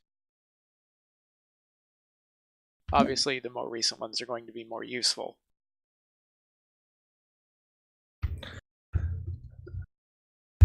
Good question, though. And again, welcome. Goto asks, what do we think of naturally dual-colored mains? Most likely with some sort of drawback or whatever, so they aren't just objectively better than monocolored. Oh. I could see something like that. They probably wouldn't have a meaningful ability, but... We have one. No, he means an actual main where the colors are predetermined. I know. Okay, then we have 3 of them. None of them are legal for Harmony play. That's fair.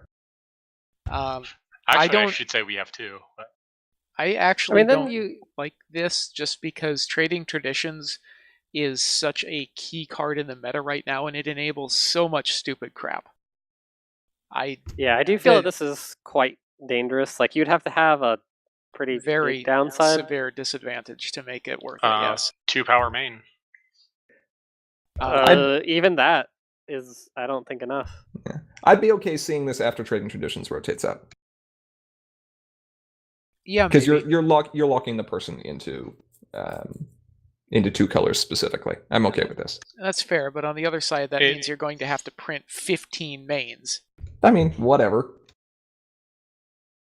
Put them in a Celestial Solstice style box. So I I thought of don't an know. interesting way we could maybe do this. One-sided mains that are 1 power and 1 color that can change into another side that is 1 power and a different color. Yeah, have the colors on different sides. Yeah, that could be an interesting way to do that. With like pay 1 AT switch or something.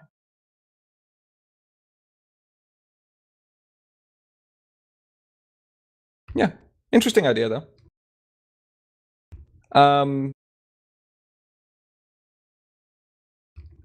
Here's a question from Drata, one of our patrons. What is each member of Sim's favorite pony? And if we were that pony, where in Equestria would we want to live? You know what? We're going to do this backwards. We will tell you where we live, and you, chat, try to guess who we are. Sound fun? Guessing games. Poppy? Poppy? Nope, I heard Poppy. not Poppy. I live in a But you pineapple said under the guessing. sea. You live in a pineapple. Yeah, I know. So you'd probably think that I'm going to say something along the lines of I'm probably in a cave somewhere, hissing and plotting revenge, and you're wrong this time. Where Because are you? I'm in a library, You're in a library. reading books.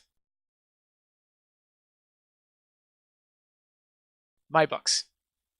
In my library. All of the books. Which are due to Hey, their hey, weekly I thought reselling. that was a public library. They're not your books. It's my books. Godo says Twirlert. Are you Twirlert Spurker? Maybe. Does Ponyville even have a library anymore? I don't even know. I mean, there's this great shiny castle. What is it, a library? There's a library in it. If you gave Twilight the option, she would probably turn the whole thing into a library and just be like, Books. Books. God, I love I books. actually God, I don't love think books. that's true. I think she recognizes she needs the responsibility of having other things. okay, fine.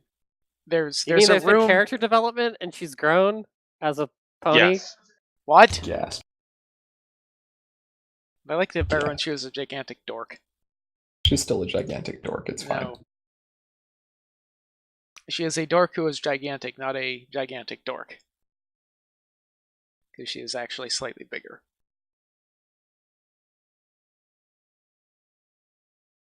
Bugle. How I about live in you? the giant cupcake. That could be any pony. What do you mean? Like, Literally any pony. yeah, like show me a pony that wouldn't like to bust out of a cupcake. But none of them do. Only one of them does. Godo says Ponk. Yes. Are you Ponk? Ponk. Yes. Because the top of Sugar Cube Corner is a giant cupcake. That's true. Oh, fair. I live in my college college. College. I College. live. I live- Oh, Twilight. how you doing there, No, Twilight? Hush. I got it wrong. Hey, books. Let's go read a book. Celestia. I live in my cottage Hey, totally. outside of Ponyville. It's Sakura. That's no. There's not enough rhyming there for it to be Sakura. It's not too far for you, is it? I don't want to be a bother. You want rhyming? How about Flutterbutter? I'm Flutterbutter. Quiet Yellow. Wait, Yep. you mean you're Flutterbutt. no, you're Angel Bunny. You can't be all three of these. I am all three of these. I am Flutterbutter, Flutterbutt, and Quiet Yellow all at once. No. Nice on it. No, so here's the problem. That still describes Angel. Angel Winglet? No, No, Angel. Angel. The The little changeling. bunny that's The full of bunny? spite. An anchor? Yes, that one. The one who deserves to be kicked. Spooky? Or not Spooky. What's his name? Anyway. Where would you live, Cheese? I think he answered I in a think this- pineapple under the sea. Yeah. Square Bob Sponge Pants? Sponge Pony. No, Sorry. it's also Fluttershy, so Okay. it ends up the same. All right, that's fair. What? So no, Bugle and me are over here in the best pony not equal to favorite pony camp. Skystar. Yeah, I mean, that's fantastic. She probably does live in a pineapple. Let's be fair. Let's be fair. She lives in a. All Her of house us is seashells. Let's be fair. All of us were thinking it. Doesn't Starlight live in the same castle as Twilight? Yes. Yes. They're But it's roommates. he specified My library. books. Yes. He didn't And say then- castle. He said library. And Trixie's like got her wagon pulled up underneath and is just like borrowing Twilight's electricity and water or something. Yeah. Probably. All right. You know what it's time for? Time for another raffle. We still do those? We do Yes. still do those. And this one's got something cool. One of us is artistically gifted. This one's different. It's not me. I'm No. not artistically gifted. You're Not visually artistically anyway. But Aura, you are. I am kind of artistically gifted, I guess, if you want to put it that way, sure. The great and homeless Trixie. Oh well, hold on. Them's fighting words. Hithrock's gonna get mad here. That's what Godot says. We'll let I'm him just duke it out reading in chat. I'm waiting for the fight me. I'm waiting for the patron duel. That's fair. Godot has to be a patron first. Godot, become a patron so He is Hithrock can say fight me. He is a patron. Oh, he is. That's right. I'm sorry. I forgot. No, I am not musically gifted at all. I basically gave up on music. I do a lot of music. That's where my character comes from, actually. All I know is Ara can make rocks. So Aura What? actually makes a lot of custom art for all of our villain challenges. And also promos to troll people with online because I think it's hilarious. Oh, some of those were good. Yeah, his likeness of Adam is quite uncanny. Yeah, except that card, there is exactly one copy of that, and the trait on it is actually unique for a reason.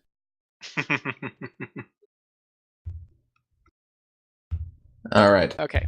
So we're this duel, or I'm sorry, not this duel, this What do you- raffle. I just completely wrecked your train of thought there. Okay. You did. So what's going on here is this raffle is for me making a single custom card for you. It must be a friend, and it must be an ultra rare, and I reserve the right to reject like clearly not work safe stuff. So there's some discretion here. But it will show up the same size as a real card, and you can print it out and troll all your friends with it. As long as they're not watching the stream. Right. As long as they're not watching the stream. I mean, you could troll them with it if they don't know what it is. Just keep in mind that don't actually... Chances are they'll know, though. Oh, you won. Oh, All right. Who gets it? I don't know. Let's press the button here. Hithrock says that whoever wins should choose Trixie. Hufflepuff. I'm gonna press the button. You should press the I- button. I press the button. Shadow. Oh, it's Kevin. Well, that's obviously going to be a changeling. That's going to be fun. I don't think he's here in chat right now, but congratulations, Shadow. Also, as a reminder, as we approach the end of the stream, we're not here quite yet, but there is still time to become a patron and make yourself eligible for the drawing for the full booster box equivalent of Sequestria and beyond. We've had at least one new patron added tonight alone. If you are a patron at or above the $5 per month level, you get all the awesome bonuses that you usually do, except you also get a chance to win a box. I like boxes. I like The boxes box when is they're not on AJ. Sequestria and beyond. You mean when they are on AJ? All right. I mean, that's good too. Let's try and get through some more of these. Questions. Drada asks, what is our... No, I'm sorry, that's the wrong one. Drada asks, yes, what is our favorite card of all time and why? Oh. I got it. I got it. You got it? I got it. Oh, I know. Want to go to space? Want to go to space? Want to go to space? Space! No. Get Go him to going 3. space. Wait. Hold on. You meant pony cards. Okay. So there's a lot of good candidates for this, including Stick, Poppy, and basically anything with a picture of our queen on it, and both Rainbow Shine cards. But I think this one's going to have to go to Party Mare. It's a really fun card to play in lower power formats because you can just let them loose and watch as they wreak havoc by moving all over the place and getting huge. I particularly like these in draft where removal options are, limited. It's good. And they tend to stick around for a little bit longer.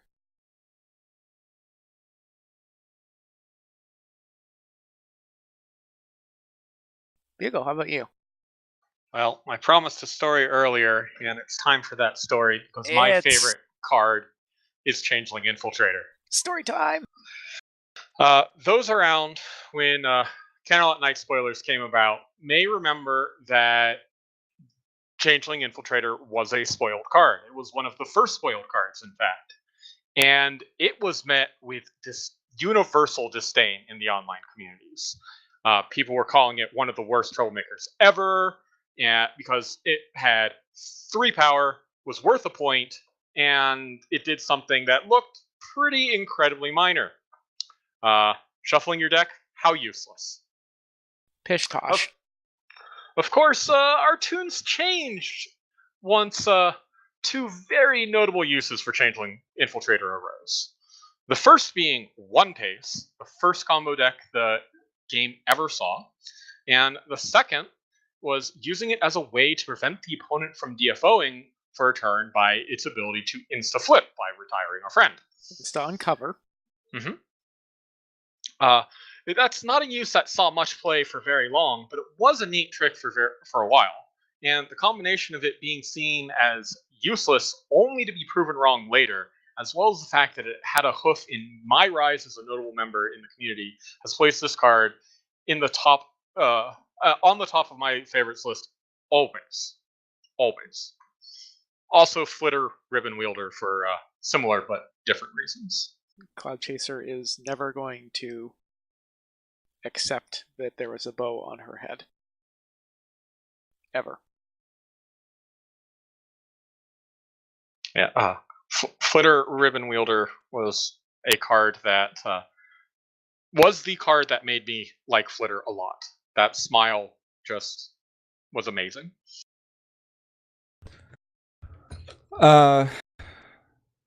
For me, I think I got to give love to Princess Luna's Setting Moon, just over how much I have used and abused her over the years, and yet she's still been able to dodge the balance gun time and time again.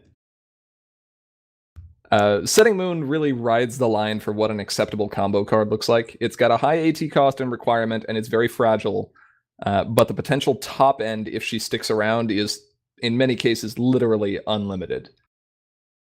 And, as an added bonus, it's a card featuring Best Princess. Bugle and Cursed, fight me!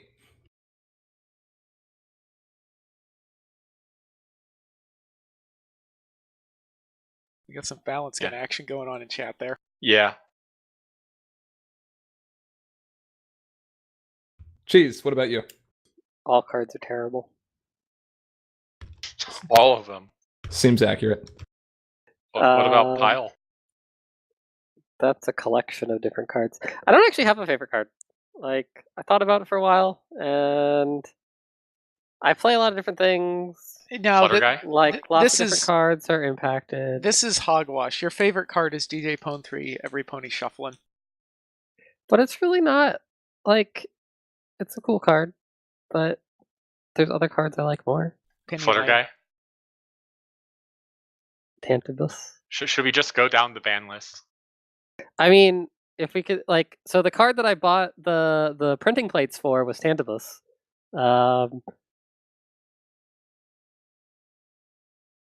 Yeah, that's fair. They But like, I don't even really like that card outside of the combo. although I think It's pretty. that does deserve a brief explanation. What was that? 2 years ago? Was BronyCon Yes. 2016? I think. Yeah. That sounds right. BronyCon 2016. Interplay's booth in the vendor hall was selling the printing plates for high magic cards, including the ultra rares, which was actually really neat because you get the 4-color printing process. I don't know what happened to the white plate for the shiny cards, but it's pretty cool. Yeah, it's super cool. Did you get them too, or was it just me and Cheese? I have Ara got like 2 of them. I have Taco You Tuesday. have bacon. Yeah. No, I've got Taco Tuesday. That has And bacon on it. It does have bacon on it. That's true. It's a bacon taco, whatever. And I think I have Princess Twilight Magical Pony. Not Magical Pony. It's the rainbow powered one. Yeah. And I got Seikeza for GP. Yep, I have Seikeza. And I have No One's Surprised, Cloud Chaser, and Flitter. So I think it was all high magic. It was only high Only magic. high yes. magic. And the uncommons or something were missing, but maybe it was the rares. The commons weren't. Yep. Oh yeah, because I bought it. Yeah, because it was at BronyCon, and then it was like, why would you get that? It's like, oh, that's why. All right, Drata asks us, what is our favorite deck of all time and why? Well, that'd probably be the last combo deck I made for Card Master Conflict, which let me win their last tournament ever before, and you mean Pony Cards deck, don't you? Right. That was my gimmick! Well, I'm going to get hate mail for this, but One Piece. The building for it is a precious memory for me. It was a team effort done in IRC and started several friendships, some of which lasted longer than others, but some of which are still ongoing. And while the fallout from the deck is regrettable and unfortunate, I'd be lying if I said any other deck could ever top the precious memories this deck held for me personally.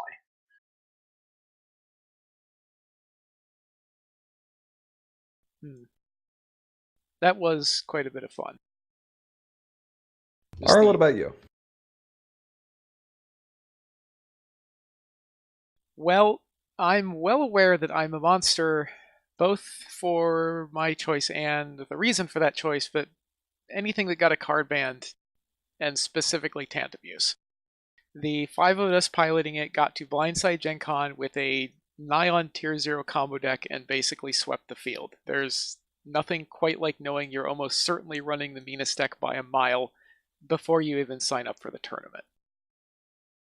I'm going to be pedantic and point out there were kind of 6 of us.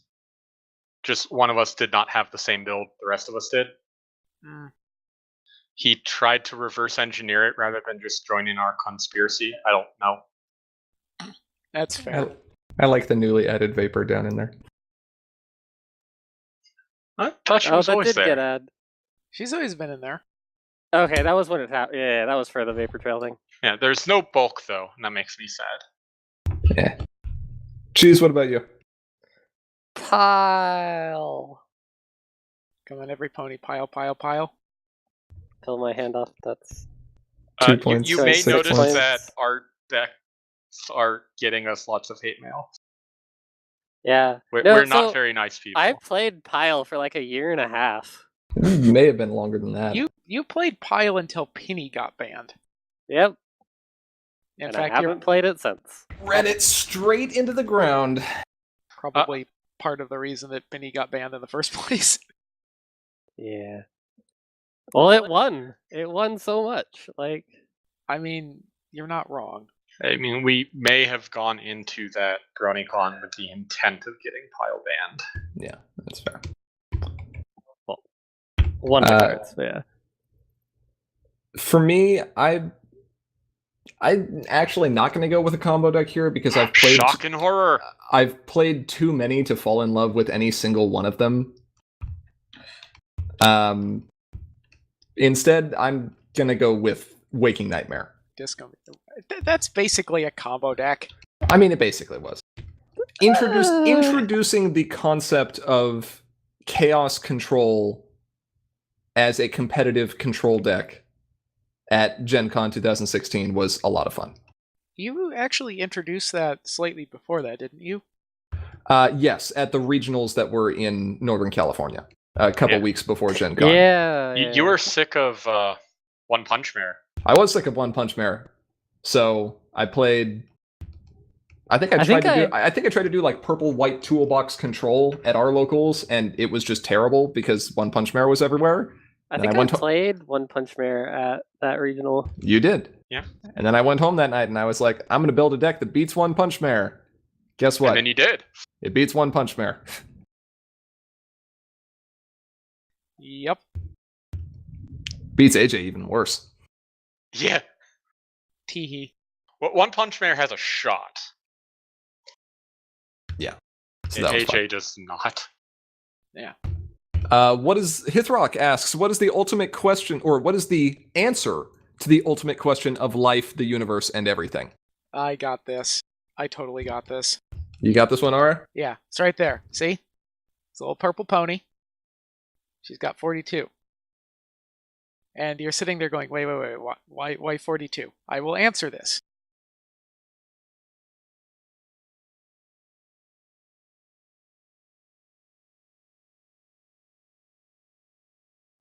You can't get 42 points. The most points you can get is 19. R/they did the math. They did the math. Guess it's Twilight. But you can only get 19 points. This is illegal. Bugle, what's your answer? It's to not worry about the answer and just enjoy it. All right, Grand Pause, how about you? Smiles! Yay! Yay! I am so glad you guys let me do that. This is Cheese's answer, just pile again. Yes, pile. That is the answer. Just for all future questions, just assume Cheese's answer is pile. What do you want for dinner tonight? Pile. Pile. Hey, we've been going for almost 2 hours. Time for another raffle. And you thought this stream was going to last 30 minutes, Aracat. Yeah, well. I refuse to admit any wrongdoing on my part here. Just wrong stating. Something like that. What are we giving away this time, anyway? 4 packs. Packs? Packs, yo! Packs East? FYI, for any of our viewers in Twitch right now, this is the last raffle before we go to the Patron box raffle. So you still have a couple more minutes to sign up as a patron if you aren't already. The big one? The big one. Right. It's a big one. Okay, let's see where this goes. Press the button. What do we got here? 9. Ice Bear. Ice Bear for president. You just won yourself 4 packs. 4 packs. Aw, yes. Hope you're still around. Looks like you are. And just to make this clear, we will be using the whisper thing on Twitch to get a hold of you for this.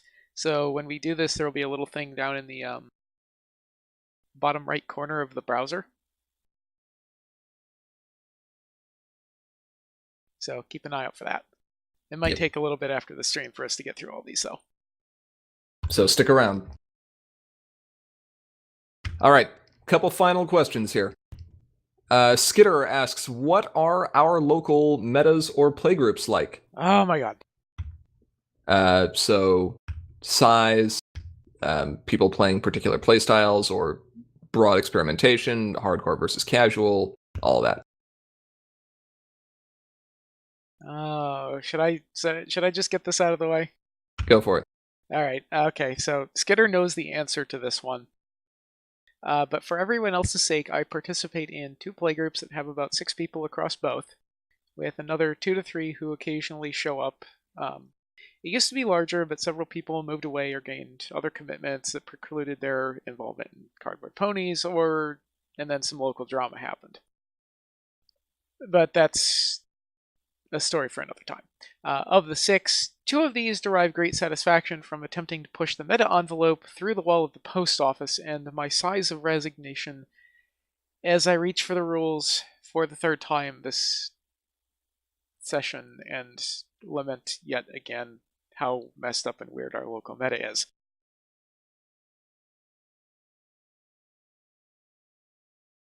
Your meta sounds fun. My meta is weird. Bugle? My meta is sporadic right now. We don't play weekly anymore. We play when we can. However, I have a lot of very, very competitive players in state. First Continental Champion Nation is one of my locals. I actually work with him. He got me my job. We also have more top 16 people down south. So it's actually a pretty fierce meta because even the people who haven't made top 16 or whatever, they compete with us. Like they can hold their own. The Seattle meta, some of the people who have moved away realize that the Seattle meta was one of the toughest things that they've had to deal with, and so they go into other metas and just are amazed when they just bring their deck that was doing okay and it starts whooping on everyone. So it's kind of a point of pride, I guess. Yeah. And I imagine like, your environment's very similar. Yeah, when I sit down to play against someone, I know that they're going to give me a game. That being said, sometimes we also just decide to go bring a casual deck, even knowing full well that the other person is playing a competitive deck. Today is Poppy Day, and I'm playing Poppy.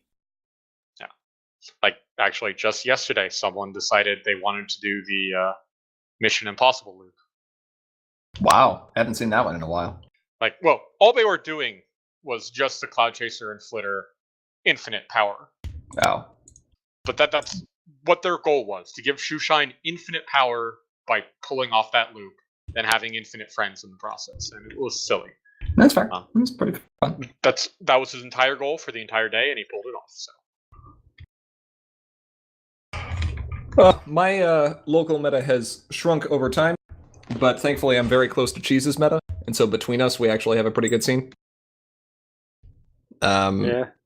I have a player that I play with about as frequently as I can, who is actually one of our patrons. Hi, Sonnet. Hi, Sonnet. And we do... our group is more focused on testing than frequent events for playing, because one thing that I spend a lot of my time doing is attempting to grow the online community. So technically, all of us get to say, who is my community? You are. Yes. You are our meta. You are our community. And we love each and every one of you for it. Except you. You know what you did. Rainbow Shine did nothing wrong. Rainbow Shine did one thing wrong. Okay, fine. She popped a Phillies balloon once. So evil. She did a lot last year. So what do we have? Like, we have 4 people that show up, but not everyone plays all the time. And sometimes we'll just end up playing a different game, but it's interesting. But a lot of my games are actually online.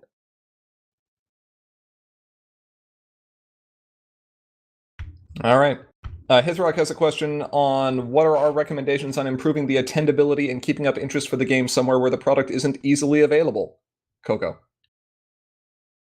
I will take this one further, although this has already been said in chat, but limited formats, even if you don't have the product, just take some extra cards and make packs.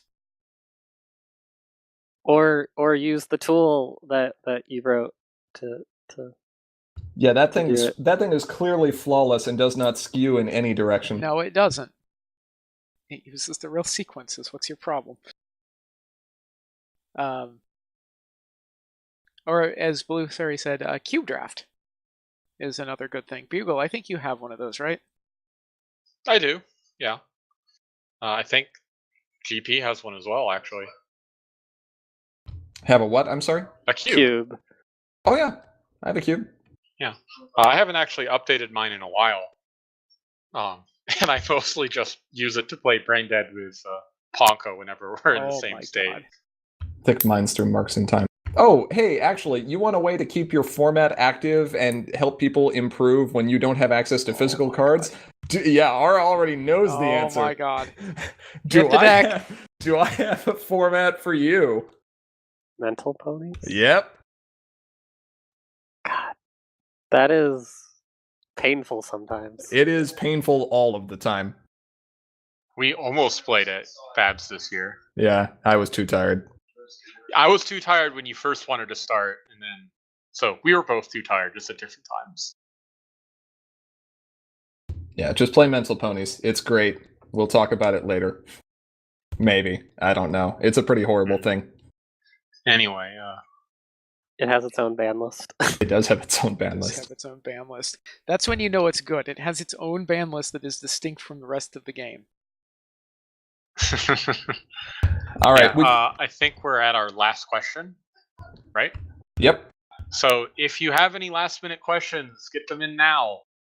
And if you want to win that box, You've got a little bit of time left to do a that. little bit of time to sign up on Patreon. Let's link it for them again, just in case they need the link.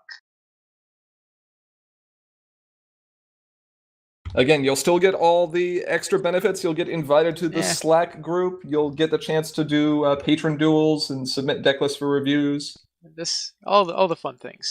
And Lots of fun stuff. as And you usual, might get a box. might get a box. There could be anything in the box, including 36 packs of cards. There's probably 36 packs There of are- cards. Probably going to be 432 individual cards.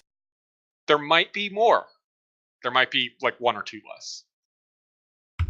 Okay. While we give Um, people time to sign up there, let's go to Pone's question. This Pone is says, Ice Bear in chat. this is Ice Bear. Okay. What is our most and least favorite episode of the entire series? As a group, I think we have to say that Owl's Well That Ends Well is the worst episode. Which one is that?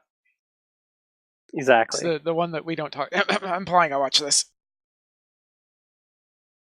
Was that a reference? Maybe. Maybe. I actually don't know off the top of my head which one that is. It's the one where Owlicious or whatever the thing's name is. I don't remember how to pronounce it. Aloysius. But rolls into the library and is like, "I'm cold." And Twilight's like, "Okay, sure." And then Spike's like, Dude, that's creepy. "I'm onto you." Yeah. it sounds Okay. like too. Whoa, I- dude, that's creepy. Why are we obligated to say this? I don't get it. It's kind of a fandom meme. It was just the weakest Oh. episode of season 1 Okay. that All right, kick us almost off. everyone agrees on. Okay, so let's start with the good. A royal problem. Twilight's being a dork. Celestia and Luna are there and they do something. The villains show up. It's basically the most recent solid episode. It's a good episode. I like it a lot. I appreciate the dumb little music box fairy thing and Starlight just being, Twi, you're not helping. Also, if you can't pick at least 3 scenes out of that entire episode that could be perfect cards, you're not looking hard enough. Or maybe you're looking 3? too hard. You can probably do like 10. There's at least that many. There's a bunch of great stuff in there. It's a good episode. Okay, Bad ones? let's talk about the bad. Deep breath. The Crystalling Part 2, the times they are a changeling to where and back again. Both parts, despite the appearance of Arqueen in the second part. Celestial Advice Triple Threat to change a changeling and School Days, both parts. Isn't that a really long list? Is compared it everything to where Chrysalis a gets normal the Mist of snot Blood. kicked out of her? No, that is not everything where Chrysalis gets the snot kicked out of her, or a Canterlot Wedding Yeah. Part 2 would be included. Yeah. That's fair. There is a theme here. What is the theme? Thor? All of these feature that is correct. That's fair. All right. Bugle. Well, my favorite is Crusaders of the Lost Mark. I am a staunch advocate that the main 6, however, are the best characters. Like, they are my 6 favorite characters above everyone else. So it's kind of still surprising that the CMC episode would be my favorite, but this episode was just exceptionally satisfying conclusion to the CMC's original arc. And it still has a song that makes me cry every single time. Like this if you cry every time. Mm-hmm. My least favorite is going to be A Friend Indeed, because Pinky is just too awkward in that episode. Not out of character, just too awkward. And it's very, very cringy to sit through, and I frequently skip that episode.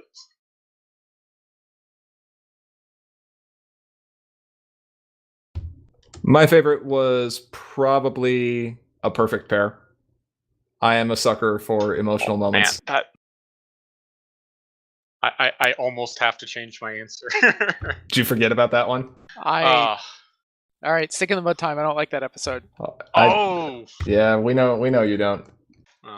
But no. Shippers destroy lives? What? Shippers destroy lives. Do you just believe ponies are just like spontaneously born? What? No, they just spontaneously pop into existence. That's correct. Yeah. Okay. They come out of holes in the ground, like dwarves. Anyway, it's at the very least, it's close between A Perfect Pair and Crusaders of the Lost Mark, but Felicia Day did such an awesome job with that song. It's one of the best songs that's been like musically written for the show. Yeah, I think I'm gonna have to put Perfect Pair at number 2. But those 2 episodes, I'm going to agree, are the best 2. Yeah, Crusaders of the Lost Mark just puts a big old grin on my face. Perfect Pair is more complex than that, and I think that's why I like it. Mm-hmm. I can't blame you for your choice. You can't blame me for this next one. Applejack's Day Off is terrible. It's the best. I still don't. It was a waste of episode. time. We got to watch Applejack be an idiot for 20 minutes and forget how to do basic pony things. Well, first I open the gate, and then I make a face at the pigs. The reason it's good is because it's yak shaving. And yak shaving? Yes. So yak shaving is a term. I don't know where it originated, but it's pony shave, not perfect. Yak smash. It's used a lot in the tech industry. For it's like, I need to fix this problem. Oh wait, there's this problem. Oh wait, there's this problem. Oh no, this problem. Oh wait, hold on. I got this. There's actually an episode of Heisenberg. I got this. Wow, I got this. You got it? I got it. Oh, you got this? Yeah. Okay, I got it. I got this. I is have is that. This the one? Yes. It Yes. is this GIF. This is yak shaving, and this is what that episode was, and it was beautiful.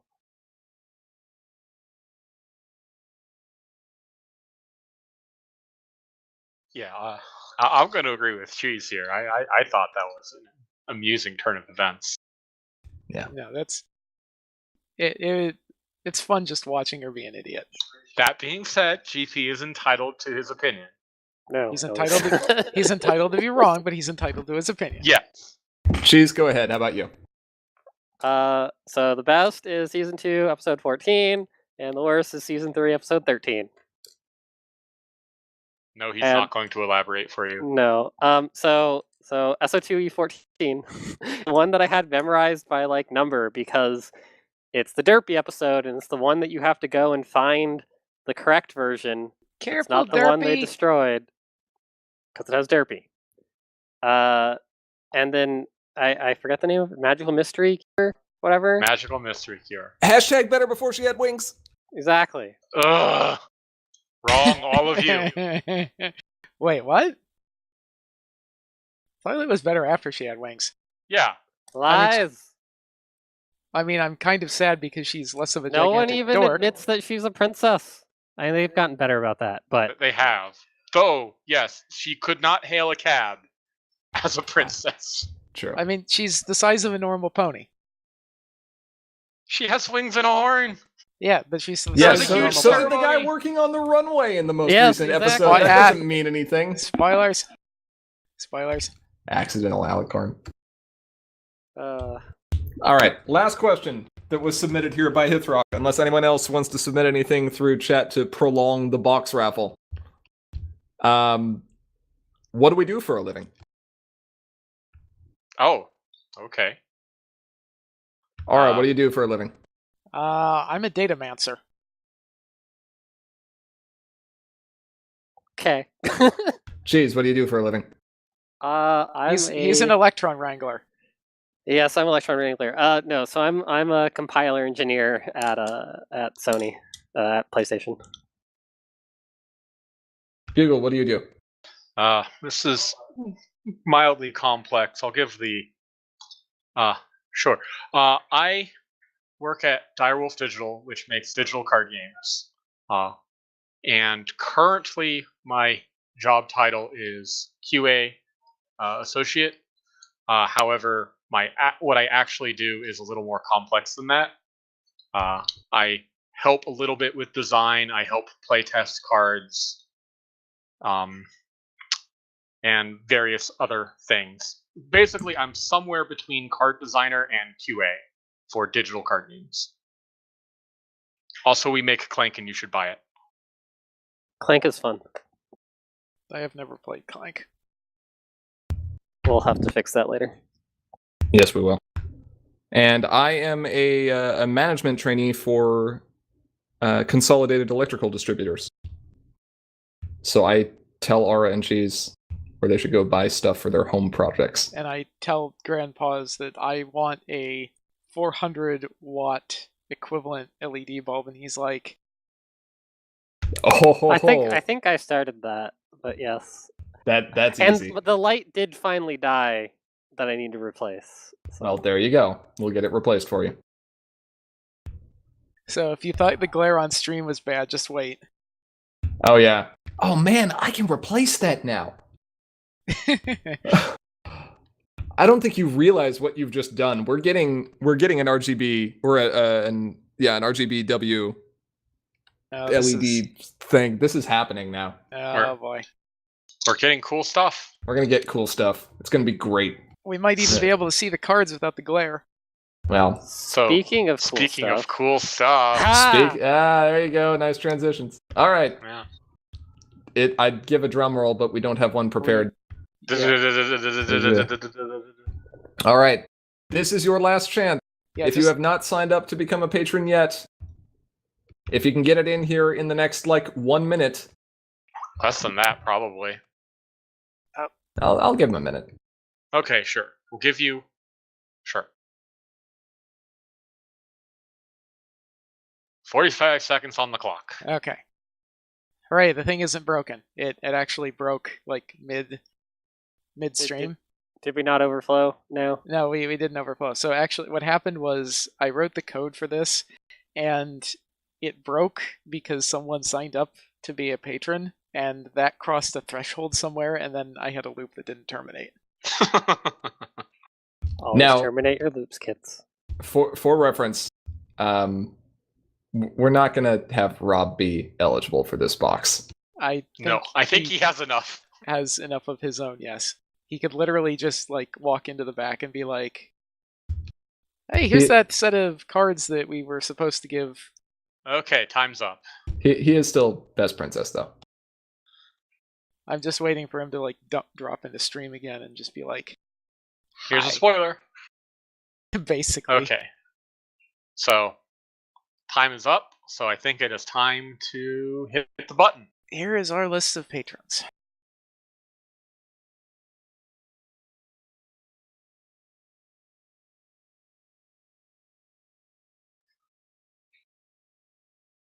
Stalling.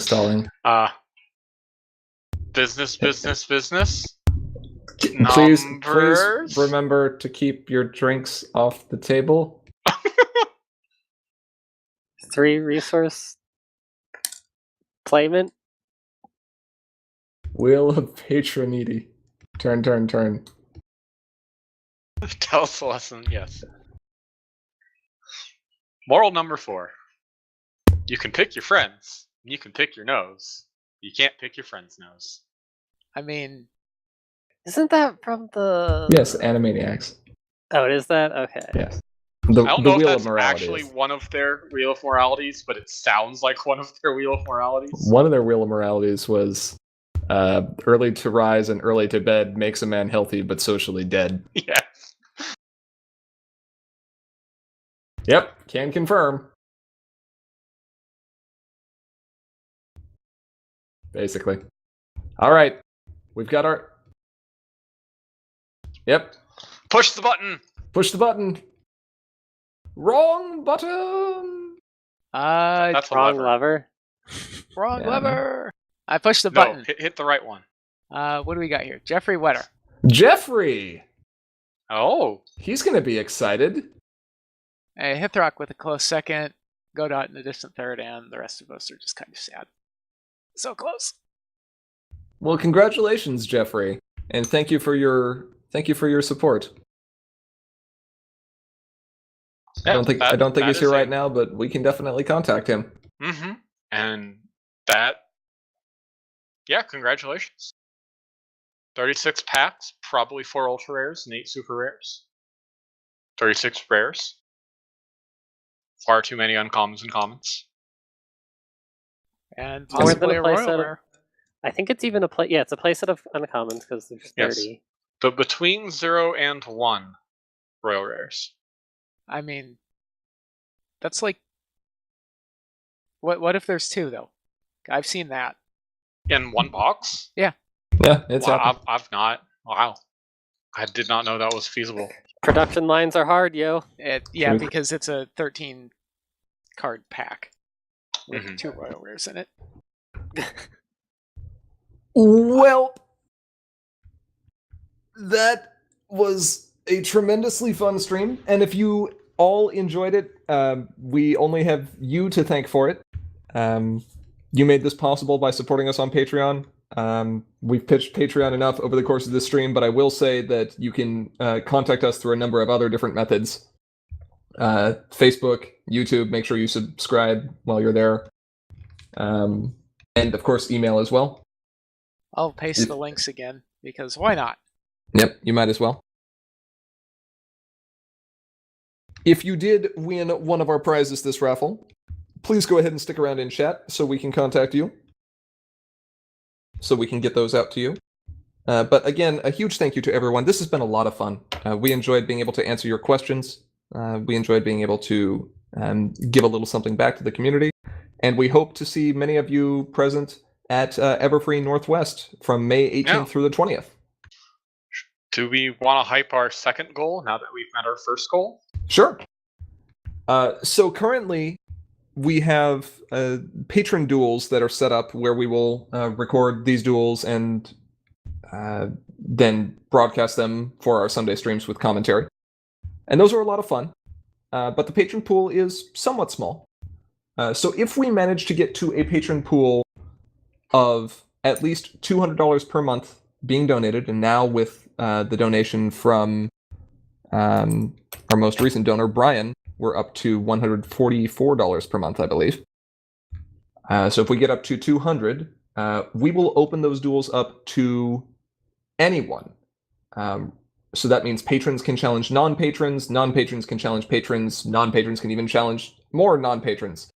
And it'll give us an opportunity to basically have more duels being uploaded or streamed to YouTube throughout the week. Like, I would imagine that these would probably actually take place on different days. Yeah. Well, they might not always be commentated, but still more content. Yep. So basically, we would open up our recording and administering services to anyone who wanted to get their deck out there. And it should be a lot of fun. Yeah, absolutely. So with that, thank you again to everyone. This has been a blast. We will look forward to doing more in the future. I can't even remember what our stream for next week is. We do not have a stream for next week because we are taking a much-needed break after a month-long run of cons and streams and all kinds of stuff. That's going to be nice. I will like that break. So you're excused for not knowing what next week is. Okay, good. I was like, oh no, I don't know. Assuming there's work when there's not But is much better than the other way around. the week after that is Patron Week, where we will be doing deck reviews, possibly including the most recent one. Mm. By the way, And- Coco. Right, the When one do that we was have won. to have those in by? We'd like them in by midnight if you can.